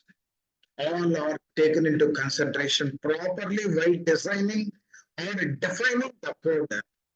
That is the judgment of the apex. The differential treatment of class of creditor is justified. It is not arbitrary. It is not unjustifiable. That is justifiable. Clear differentiation is required, very much required between the financial creditor and the operational creditor. Till date, some of the people in their mind it is lingering. There is a difference, boss. Why the in CAP operational creditor is less and financial creditor is more? That the weightage will be given more to the operational creditor, financial creditor, not obligation. That point is still lingering in the minds of the people, particularly the professionals. The court held that financial creditors are clearly differentiated from operational creditors. What is the difference? And therefore, there is a clear differentiation between two, which has a direct relation to the objects sought to achieve the goal. There is a direct relation to the objects of the sought by the issue of the code. What are the difference? The bench explained and examined the difference between financial creditor and operational. They discussed elaborately. Okay, petitioners are asking that there is a difference. No, after going through all the papers and the code and the law, etc., then they made a conclusion. Yes, that is a differential is justifiable. How it is justifiable? It is said the provision of a definition of financial creditor and financial debt makes clear that financial debt is a debt together with interest. Once the debt is given, the debt is to be paid along with interest, the principal plus interest. Why? The interest is nothing but the time value of the money. Today, 1 rupee is not equal to after 1 year 1 rupee. On account of inflation, the value of the money will decrease and the amount to be paid higher. So for that, to recognize and once the time value of the money is recognized, then interest to be paid, which is disposed against the concentration of the time value of the money. It may further money is borrowed or raised in any manner prescribed under section 5 subsection 8 of otherwise inclusive of definition. Inclusive definition, it covers all areas. Financial creditor definition, that is section 5 subsection 8 of the code, covers all the areas. What are the areas? On the other hand, operational debt would be include a claim in respect to provision of goods and services. Once the particular suppliers are supplying the goods or services, they are called as an operational creditor. It is including employment also. That's why we are treating the 24 months workman wages or 12 months salaries also we are treating as operational creditors. Or any government dues are also, or debt in respect of the payment of dues arising under law payable to the government or any local authority. That is also to be included in the operation creditor. The following observations were made by the bench introspecting the positions of both the class of creditors, financial as well as operational. Most financial creditors, particularly the financial institutions, are secured creditors, whereas operational creditors are unsecured creditors. Whenever the banks are giving any loan, they will ask the security. That is called collateral security. The primary security is whatever the assets financed by the bank is called the primary security. Primary security, collateral security. And operational creditors are unsecured. They don't take any security. That is the difference between a financial creditor and operational creditor. Financial creditor always look into the security, whereas the operational creditor, he will always look into the credit worthiness of the corporate data, whether he is capable of paying or not, what about his historical payment, and what is his market reputation, and who is the promoter. Only they will take into consideration and simply supply the goods to the corporate data. But whereas financial data, beyond all these things, they will insist security. Why? Because financial institutions are dealing with the public funds, not their own funds. Even banks, out of the total liabilities, that is deposits and advances, 95% are the public funds, only 5% may be the particular capital or reserves or undistributed profit. Out of the total liabilities means deposits are liabilities, whether it is a time deposit or a demand deposit, whatever it is there. So here 95%, that is a public fund. So today banks are running on the public funds only. Without public funds, no bank. 5%, how it is useful? Even the greatest bank, the largest bank in State Bank of India also, if you see the liability side, the major portion is the time and demand liabilities. DTL, demand time liabilities. So here, unsecured credit, payment of goods and services as well as market workers not being secured by mortgage document. One more differential is there. Whenever the financial institutions are giving loan, they will take out the agreements, whether it is a hypothecation agreement or a pledge agreement or mortgage agreement, that too with adequate stamp duty as per the Indian Stamp Act. But whereas in the case of operational creditor, no question of agreement. They will send a particular invoice and the goods acknowledgement is to be given by the corporate debtor. Transfer document they will send it. And if some cases bill of exchange also they will take. But here not like that. That is a differential is there. If you compare the P table, one side financial creditor, second side operation creditor, n number of points will come. The nature of loan agreement, financial creditor different from contract of the operational creditor. Supplying goods, loan agreements are different. If at all they are providing stocks, hypothecation agreement. If at all they are providing any building construction or the loan, that is mortgage loan. If at all they are providing some pledge agreement, like that, different agreements are there. But in case of operational creditor, this type of agreements are not there. On the other hand, contracts with operational creditor are applicable. Contracts are applicable to supply goods in the operations of a business. Only for running of the company, they will provide the stocks. For starting of the company, the financial creditors are providing. To originate the company, to establish the company, to construct the capital department, to construct the buildings, to provide the stocks, all these things. But to run the company, operational creditors are provided. Whether it is electricity, or the labor charges 1 month, always salaries and 1 month delay is there, or the supplies of raw material or services. Financial creditors are generally lend finance on term loan or working capital. There are two types of loans are there. One is a temporary loan, second one is a term loan. The term loan is maximum up to 30 years also. 30 years loan. For if at all, as per Reserve Bank of India guidelines, the housing loan maximum period is 30 years. The banks can go up to 30 years, but most of the banks they are restricted to 15 to 20 like that. So here, the working capital loan is normally more than 1 year, not more than 1 year. Enables to either set up or to operate its business. To set up the business of the financial creditors are giving support. But running the company, they will provide.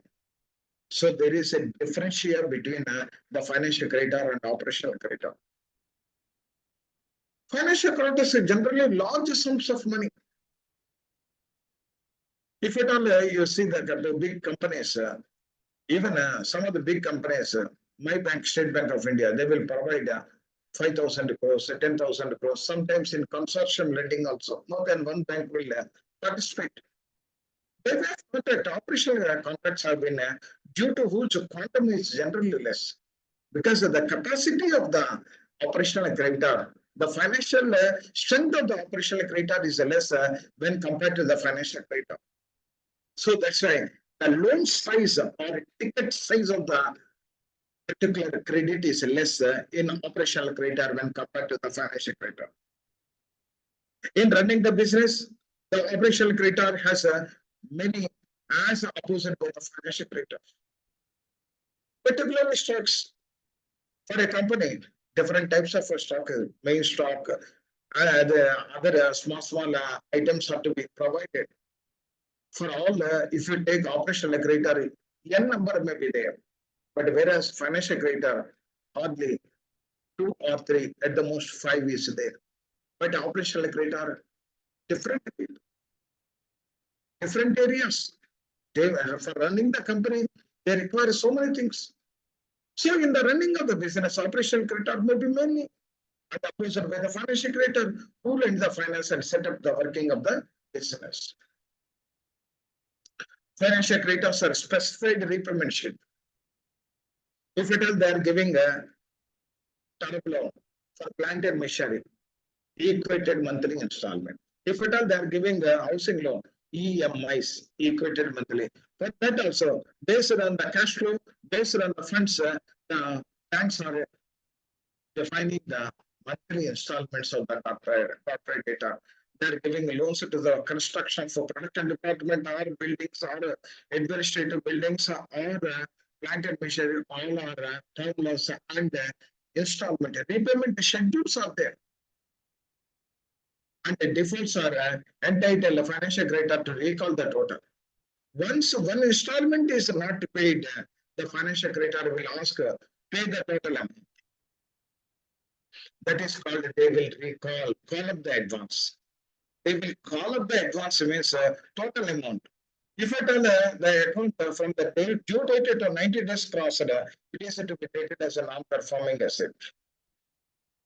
Once the NPAs are there, then they have to pay total amount. Okay, in certain cases they will mobilize by taking into additional precautionary measure. But once it is defaulted, you have to pay the total amount. Contacts with operational credit do not have any such stipulation.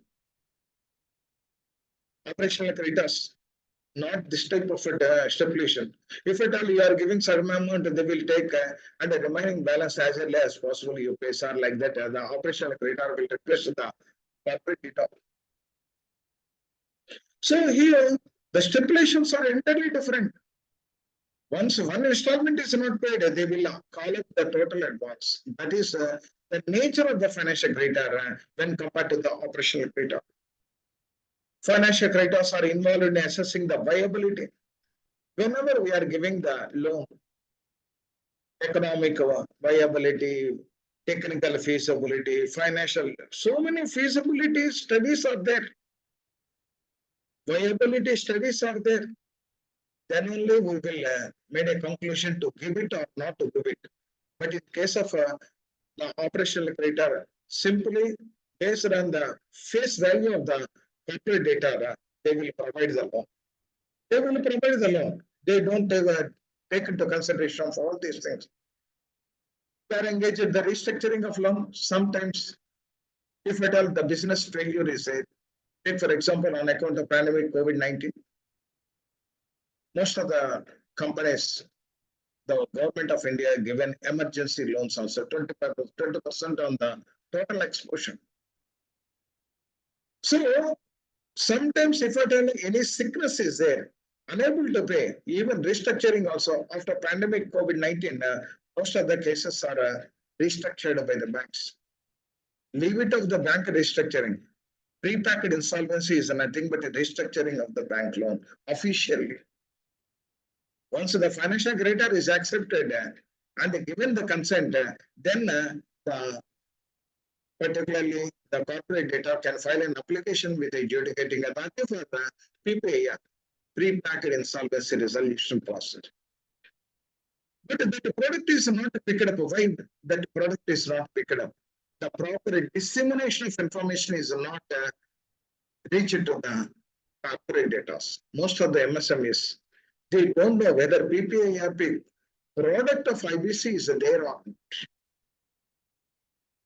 Financial creditors have the initiation to be started from the particularly the corporate data only.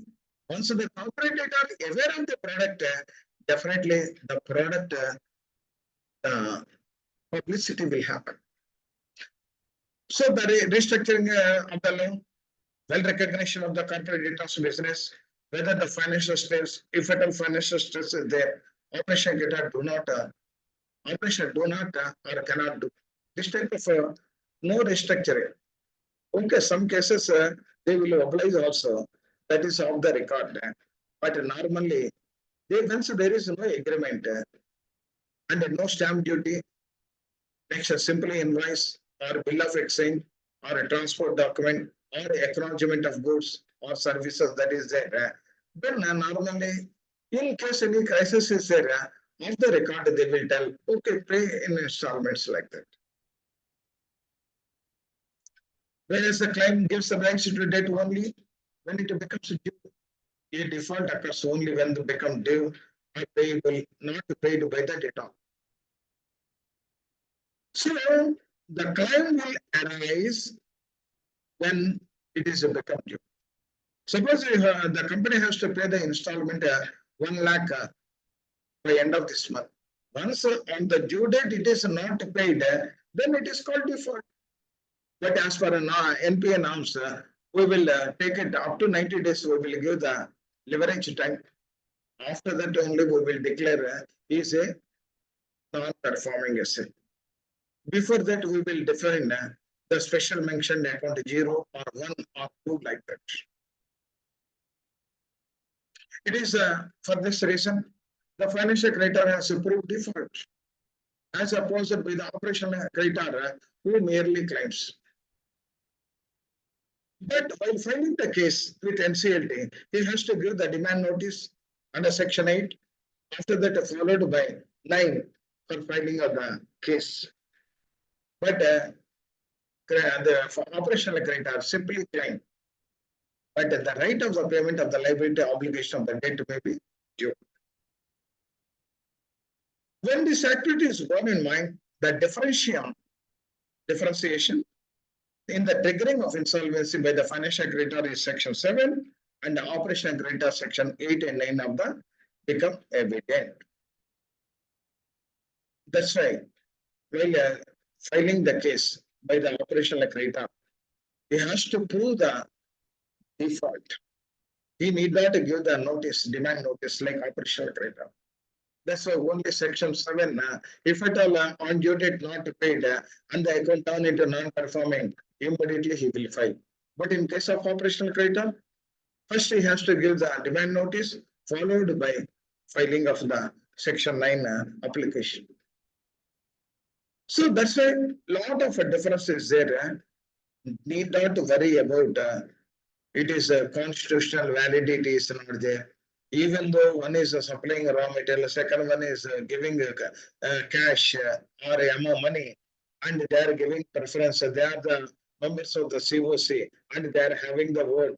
But whereas the financial operational creditor, they are giving only they have to submit the claim. They are not the part and parcel of the COC like that. No, clear cut differential is there. That's why that is ruled out. So any case is a differential is submitted immediately. They will refer this case and reject that case by the adjudicating authorities. Once the ruling is given, this is a differential. Clear cut differential is there, undoubtedly. Second one is withdrawal of application. In this particular the landmark case, the Swiss rebels, the withdrawal of application filed under section 7, 9, or 10. The withdrawal is section 12A of the code. But here also withdrawal of the case. Withdrawal of application filed under section 7, 9, or 10. Section 12 of the code upheld the primary issue against the provisions of the section 12 is the fact that 90% of the committee creditors are allowed to withdraw. That is justifiable, not 66%. Because all minds are to be accepted. All minds means the COC minds, not certain minds. Only 10%, okay, not that is a small portion. 90%, 95% of the minds should accept to withdraw for withdrawal of the application. Not 60% is not, 66 is not correct. Majority is required. Once the CARP process started and all are one by completed, at that moment 90% that is must. But some people are telling why 90%. Once for the various resolution plan and other things, we are accepting 66. Why not 66? Why 90%? Some cases were filed in this case. For that also, the apex court is given the ruling. The high threshold has been explained by the Insolvency Law Committee report also. The Insolvency Law Committee also recommended minimum 90% is must. All financial creditors are put their heads together. They have to put their heads together and they take a call to whether filing the withdrawal application or not. With such withdrawal order, they collect the settlement involving all creditors are must ideally to be entered into. That's why 90 is the best one. Only 10%.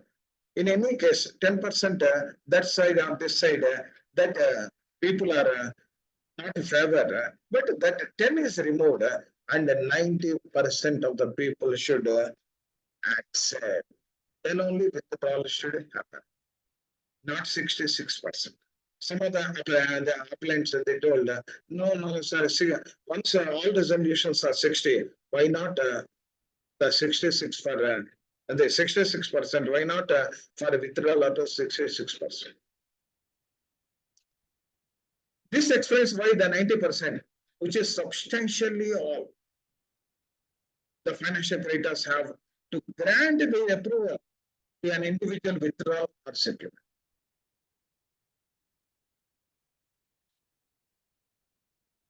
It is also clear, proportionate that section 60 of the code, committee of creditors do not have the last say on the same.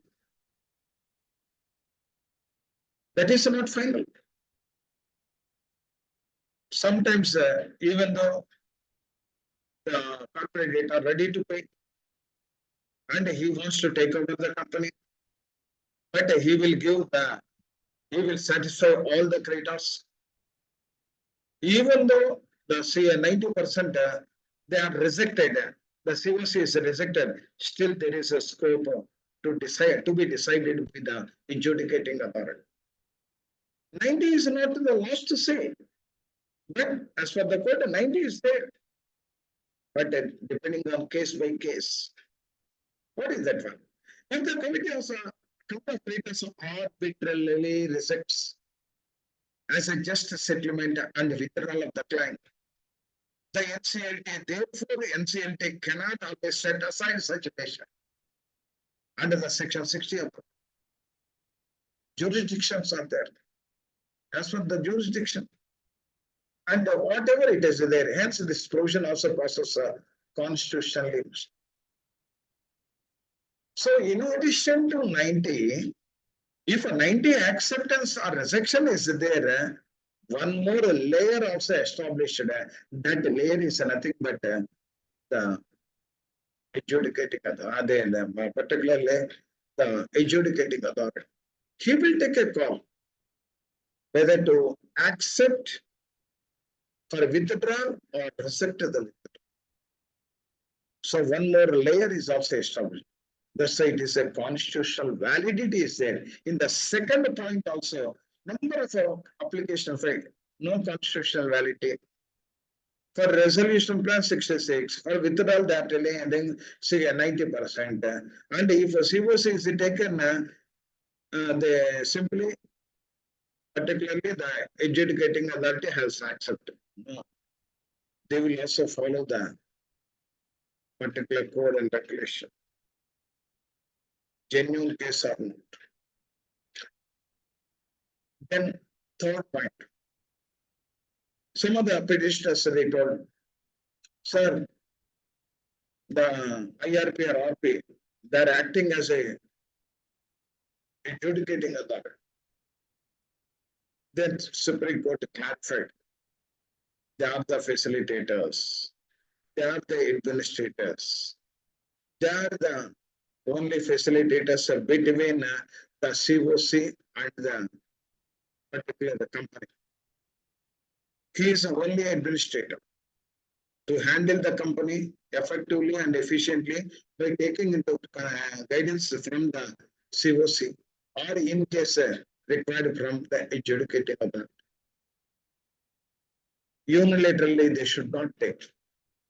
But in some facilities, additional leverage is there in liquidator when compared to the IRP or RP. It doesn't mean he is a judiciary authority.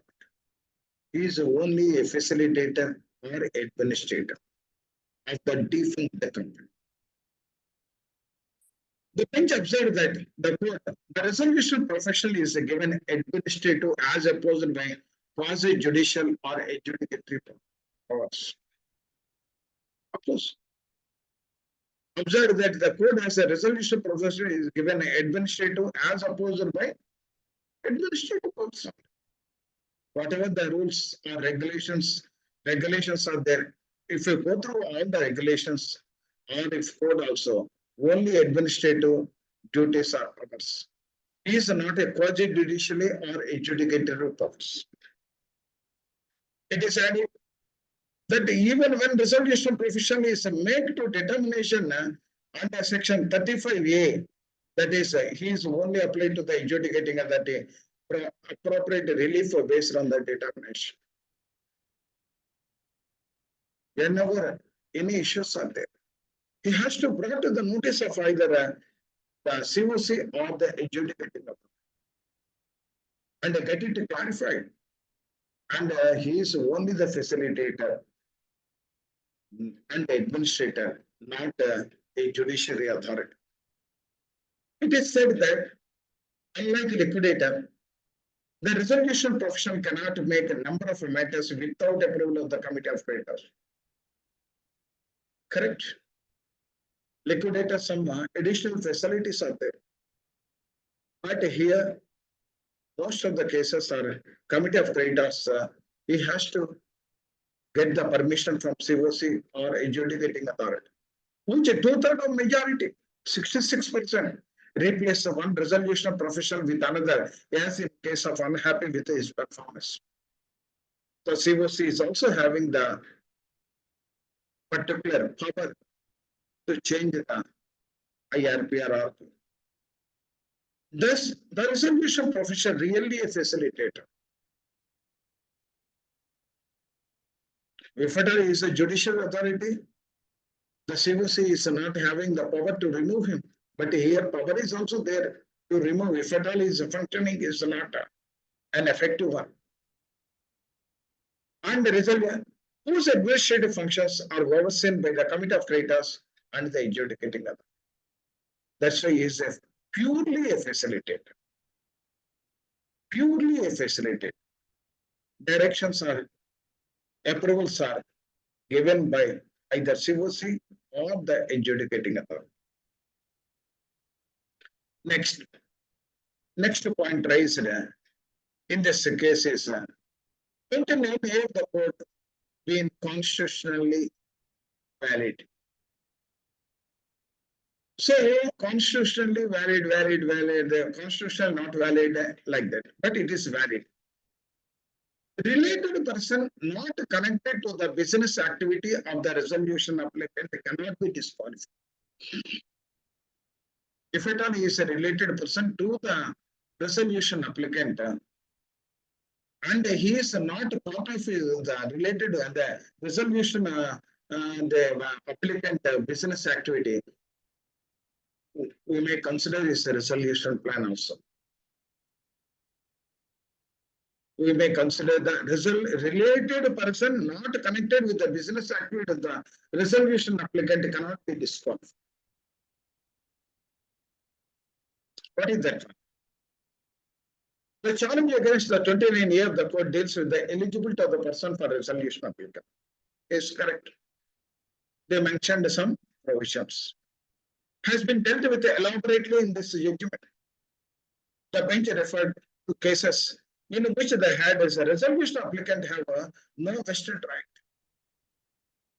to be considered such as a resolution process unless until it is approved by the adjudicating authority. The resolution plan submitted by the resolution applicant is not having any interest in the process, in the CIRP process. The contention raised by the petitioners was that section 29A threats unequal as equals, and that of a good erstwhile manager cannot be taken as a bad erstwhile manager. For that explanation is given. According to Gripping, good erstwhile managers from the resolution process would vote contrary to this object. That's why, if at all the related parties are there, the related parties are not having direct contact with the particular process, business activity, then otherwise he is also eligible. Rejecting the argument, the bench said that ineligibility is not restricted to malfeasance, that is wrongdoings. It is said that even the categories of persons who are ineligible under section 29A, which includes the person who is the malefacent, or persons who have fallen foul of the law in some way or other, are unable to pay the debts in the grace period, or allowed further and prohibited from purchasing of assets of the corporate whose debts are they have been either willfully not paid or been unable to pay. Even 29A also willful defaulters. Or if at all they have they avoid payment to the bankers, they are not. If at all they are non-performing assets to any bank, and they are filing a resolution plan, they are not eligible.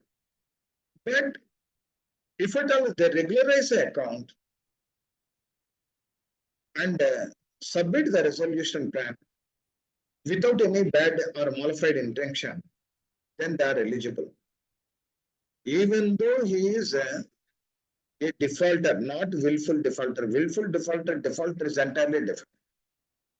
Willful defaulter means even though he is having capacity to pay and he is not interested to pay the loan.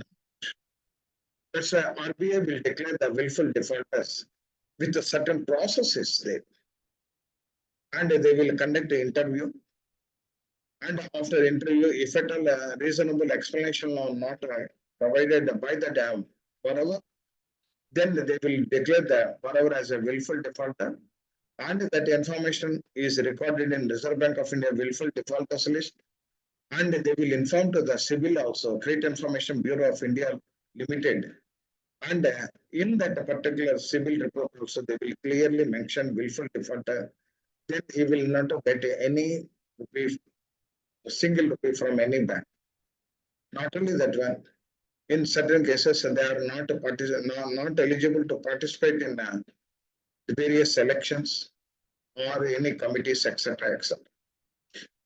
Even the categories of the persons who are ineligible under Section 29A, which includes the person who are maleficent or persons who have been fallen foul of the law in some way, and other persons who are unable to pay their debts in the grace period allowed, and are further by the provision prohibited from purchasing of the corporate data, whose debts they have willfully failed, willfully not paid, have been unable to pay. So certain cases also, decided cases, are a default. But on account of the liquidity problem in the company, genuine reason, I have not paid. Then the bank will they will treat it me as a defaulter. But I'm having friends later on, and I wish to submit the resolution plan. But earlier some brand is there. What is that brand? Defaulter.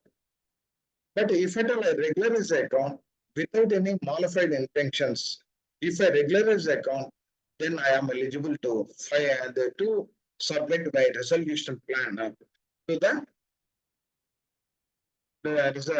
resolution profession. The legislation such permits. Section 29A continues to permit the section when it applies not merely the resolution applicant but also liquidation also. Consequently, this is also restricted. Related party unconnected with the business of the activity of the resolution. This is another point raised in the same case. The judgment only makes some interventions of interpretation of a section 29A(j), which defines a related party. The court dealt with the contention that mere fact that somebody happened to be the relative of ineligible person cannot be good enough to excel such person become a resolution plan if he is otherwise qualified. Merely, suppose one defaulter is there. The defaulter, particularly the related party, the defaulter's related party is there. Then we should not deny that particular related party, even though this person is a defaulter, we should not deny his request also. If at all that person is not having direct connection in the business activity of the defaulter, then if at all otherwise he is eligible in other cases, then we have to consider his case. So the court dealt with the connection that mere fact that somebody happens to be the relative of ineligible person cannot be good enough to excel. Such a person become the resolution applicant if he is otherwise qualified. The court held that absence of showing such a related person is connected with the business activity or the resolution applicant, such a person cannot possibly be disqualified under Section 29A(j). The court also told, we are of the view that who act jointly or concert with others are connected with the business activity of the resolution applicant. Similarly, all categories of the persons mentioned in Section 5(2)(a) shows the person to be connected with the resolution within the meaning of the Section 29A J. They have given list also. This brings the case set to be the categories who are collectively mentioned caption relatively obviously the connection with the business of the resolution applicant. In the absence of the showing connected with the business activity, the resolution such person cannot be possibly disqualified under section 2AJ. All these categories 29 AJ deals with the natural as well as artificial laws who are connected to the business activity. The resolution applicant expression of the related party, the relative contained, the section more are read as a associator or associates. It is known by the associates, which are the categories of persons mentioned in the explanation one. They have clearly defined that the related party also. Now, the another point raised is section 53 is not violative of Article 14 of the Constitution of India. What is the section 53 is not violative. By challenging the section 53 in the event of liquidation, operational creditors are the lowest stage. Receiving anything they rank below all the creditors, including unsecured creditors, who happens to be the financial creditors. So he is the last person. That's why challenged. Section 53 is not violative of the Article 14 of the, that is a waterfall mechanism, Article 14 of the Constitution of India. Some petitions are contested on this area also. The court said it will not be seen any reason differentiate between a financial debt, which are secured or operational debts, which are unsecured is relatively important to two types of debt when it comes to the objective sought to be achieved by the insolvency court.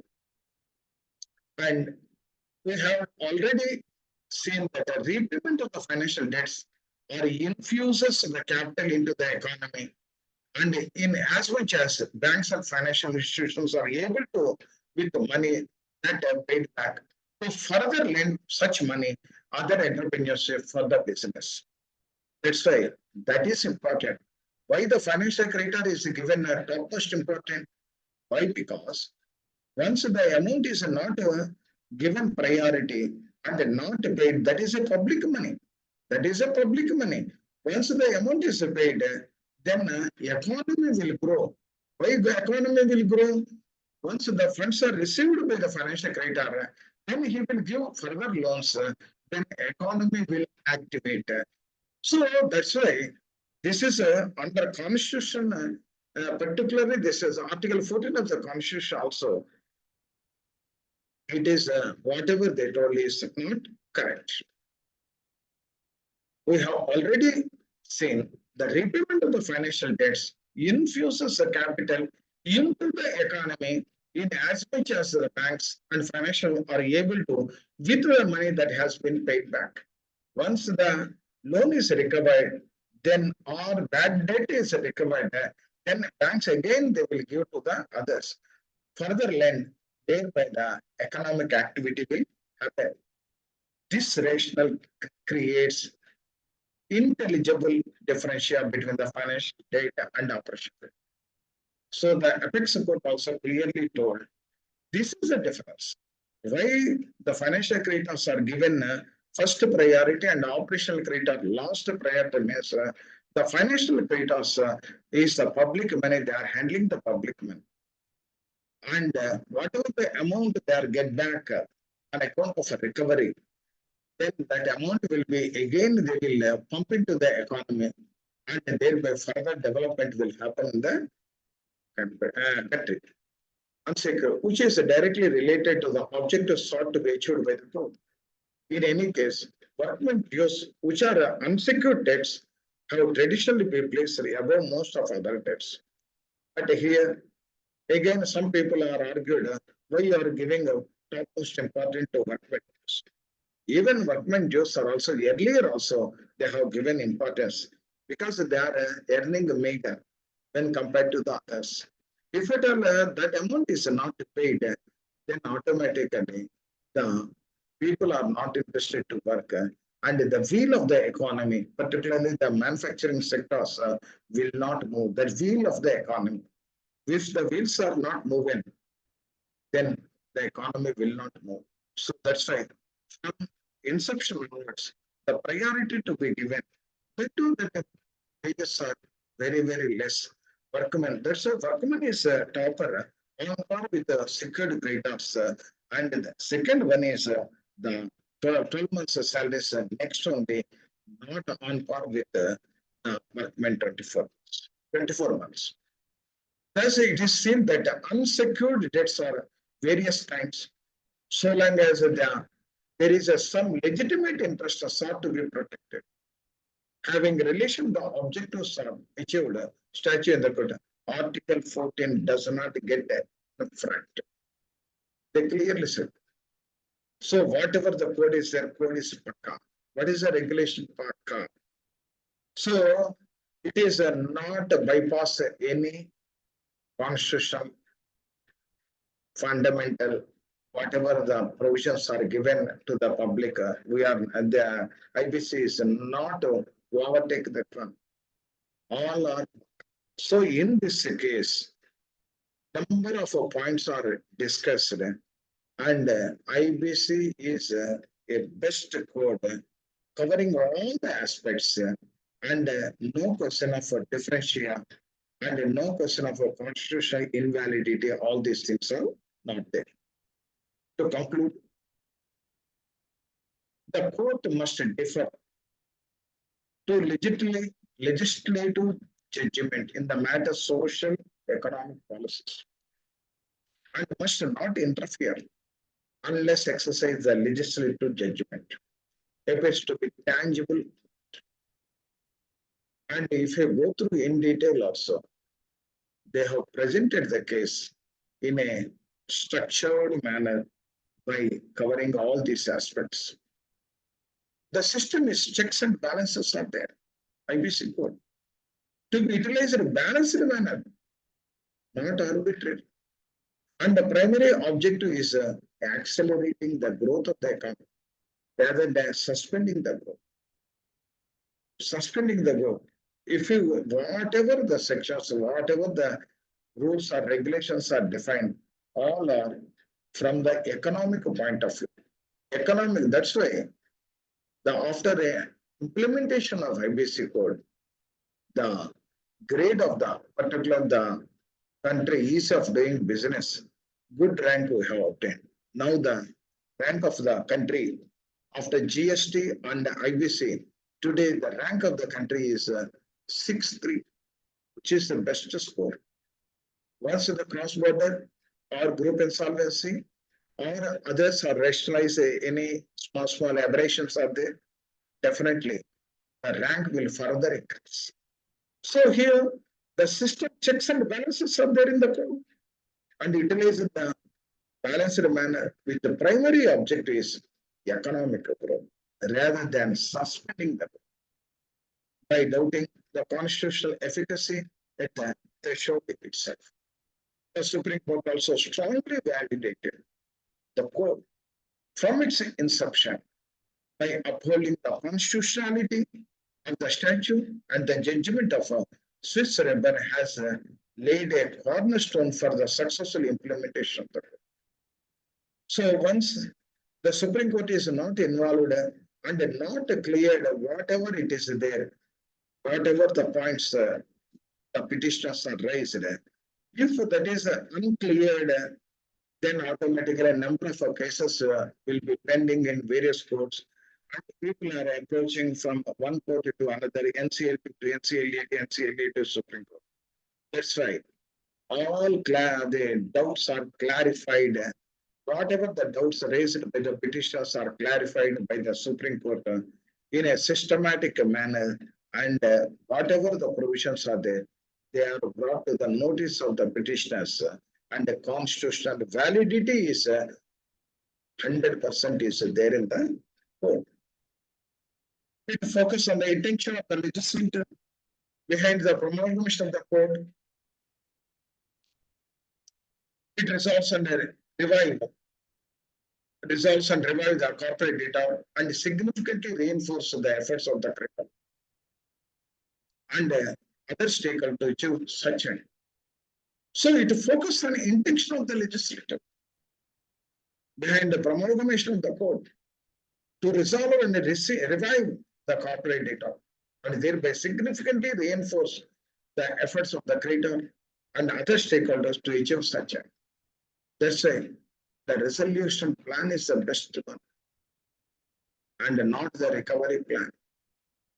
Once the recovery plan is there, the company will die and no growth, no value addition to the country.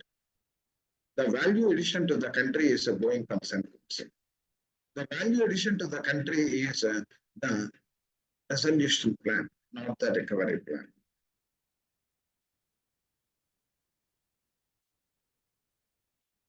The impact of the judgment will measure the number of settlements and the resolutions that will commence a pre-insolvency as well as swift resolutions of the corporate debt in insolvency. The impact of the judgment is particularly the Swiss response judgment is impact, a lot of impact. And whatever the doubts are lingering in the minds of the petitioners, all are clarified in one case, and that's why it is called a landmark judgment. This masterpiece will facilitate the boost to the confidence and morale of the investors and buyers. Overall, the code as well as generally improves the ease of doing business in India. It is a masterpiece.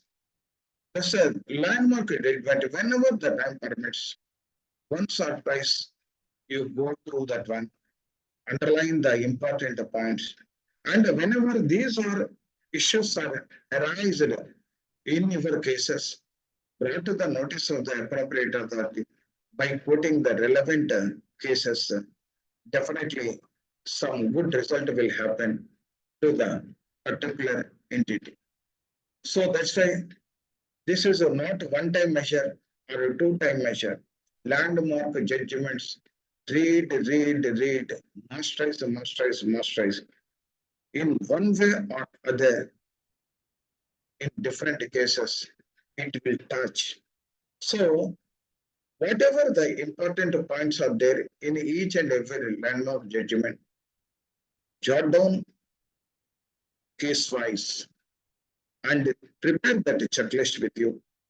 Whenever your new cases are arise, whether any relevant in this particular landmark judgment or not, and whatever the relevance is there, and if at all any particular clarification is required, we can use that landmark judgments by quoting the relevant judgments in that case and brought to the notice of the adjudicating authority, and the quality of the CIRP process will increase further.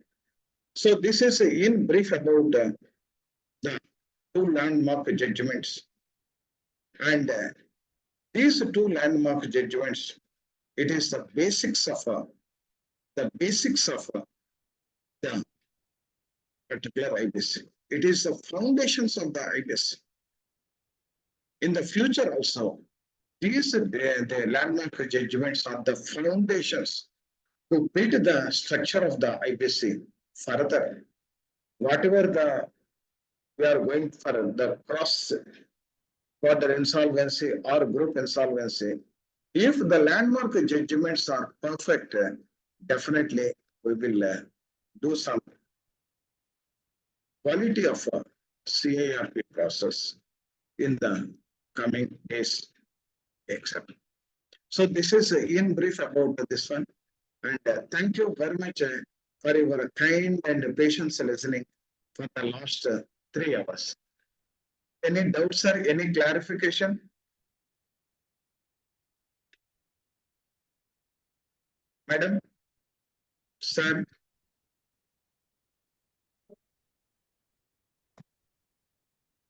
Beautiful presentation. I don't think there will be any doubt. Sir.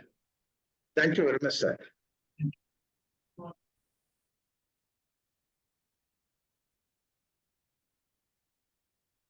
Shall I close this one, sir? Madam? Yes, sir, we can conclude. Thank you very much, sir, for such insightful presentation. And looking forward to have more sessions with you. Tomorrow we have next second session with you. Looking forward for the same. Let's invite the speaker, sir, tomorrow also. Yes, sir.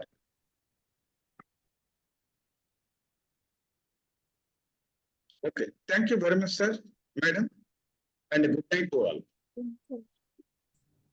Thank you, sir.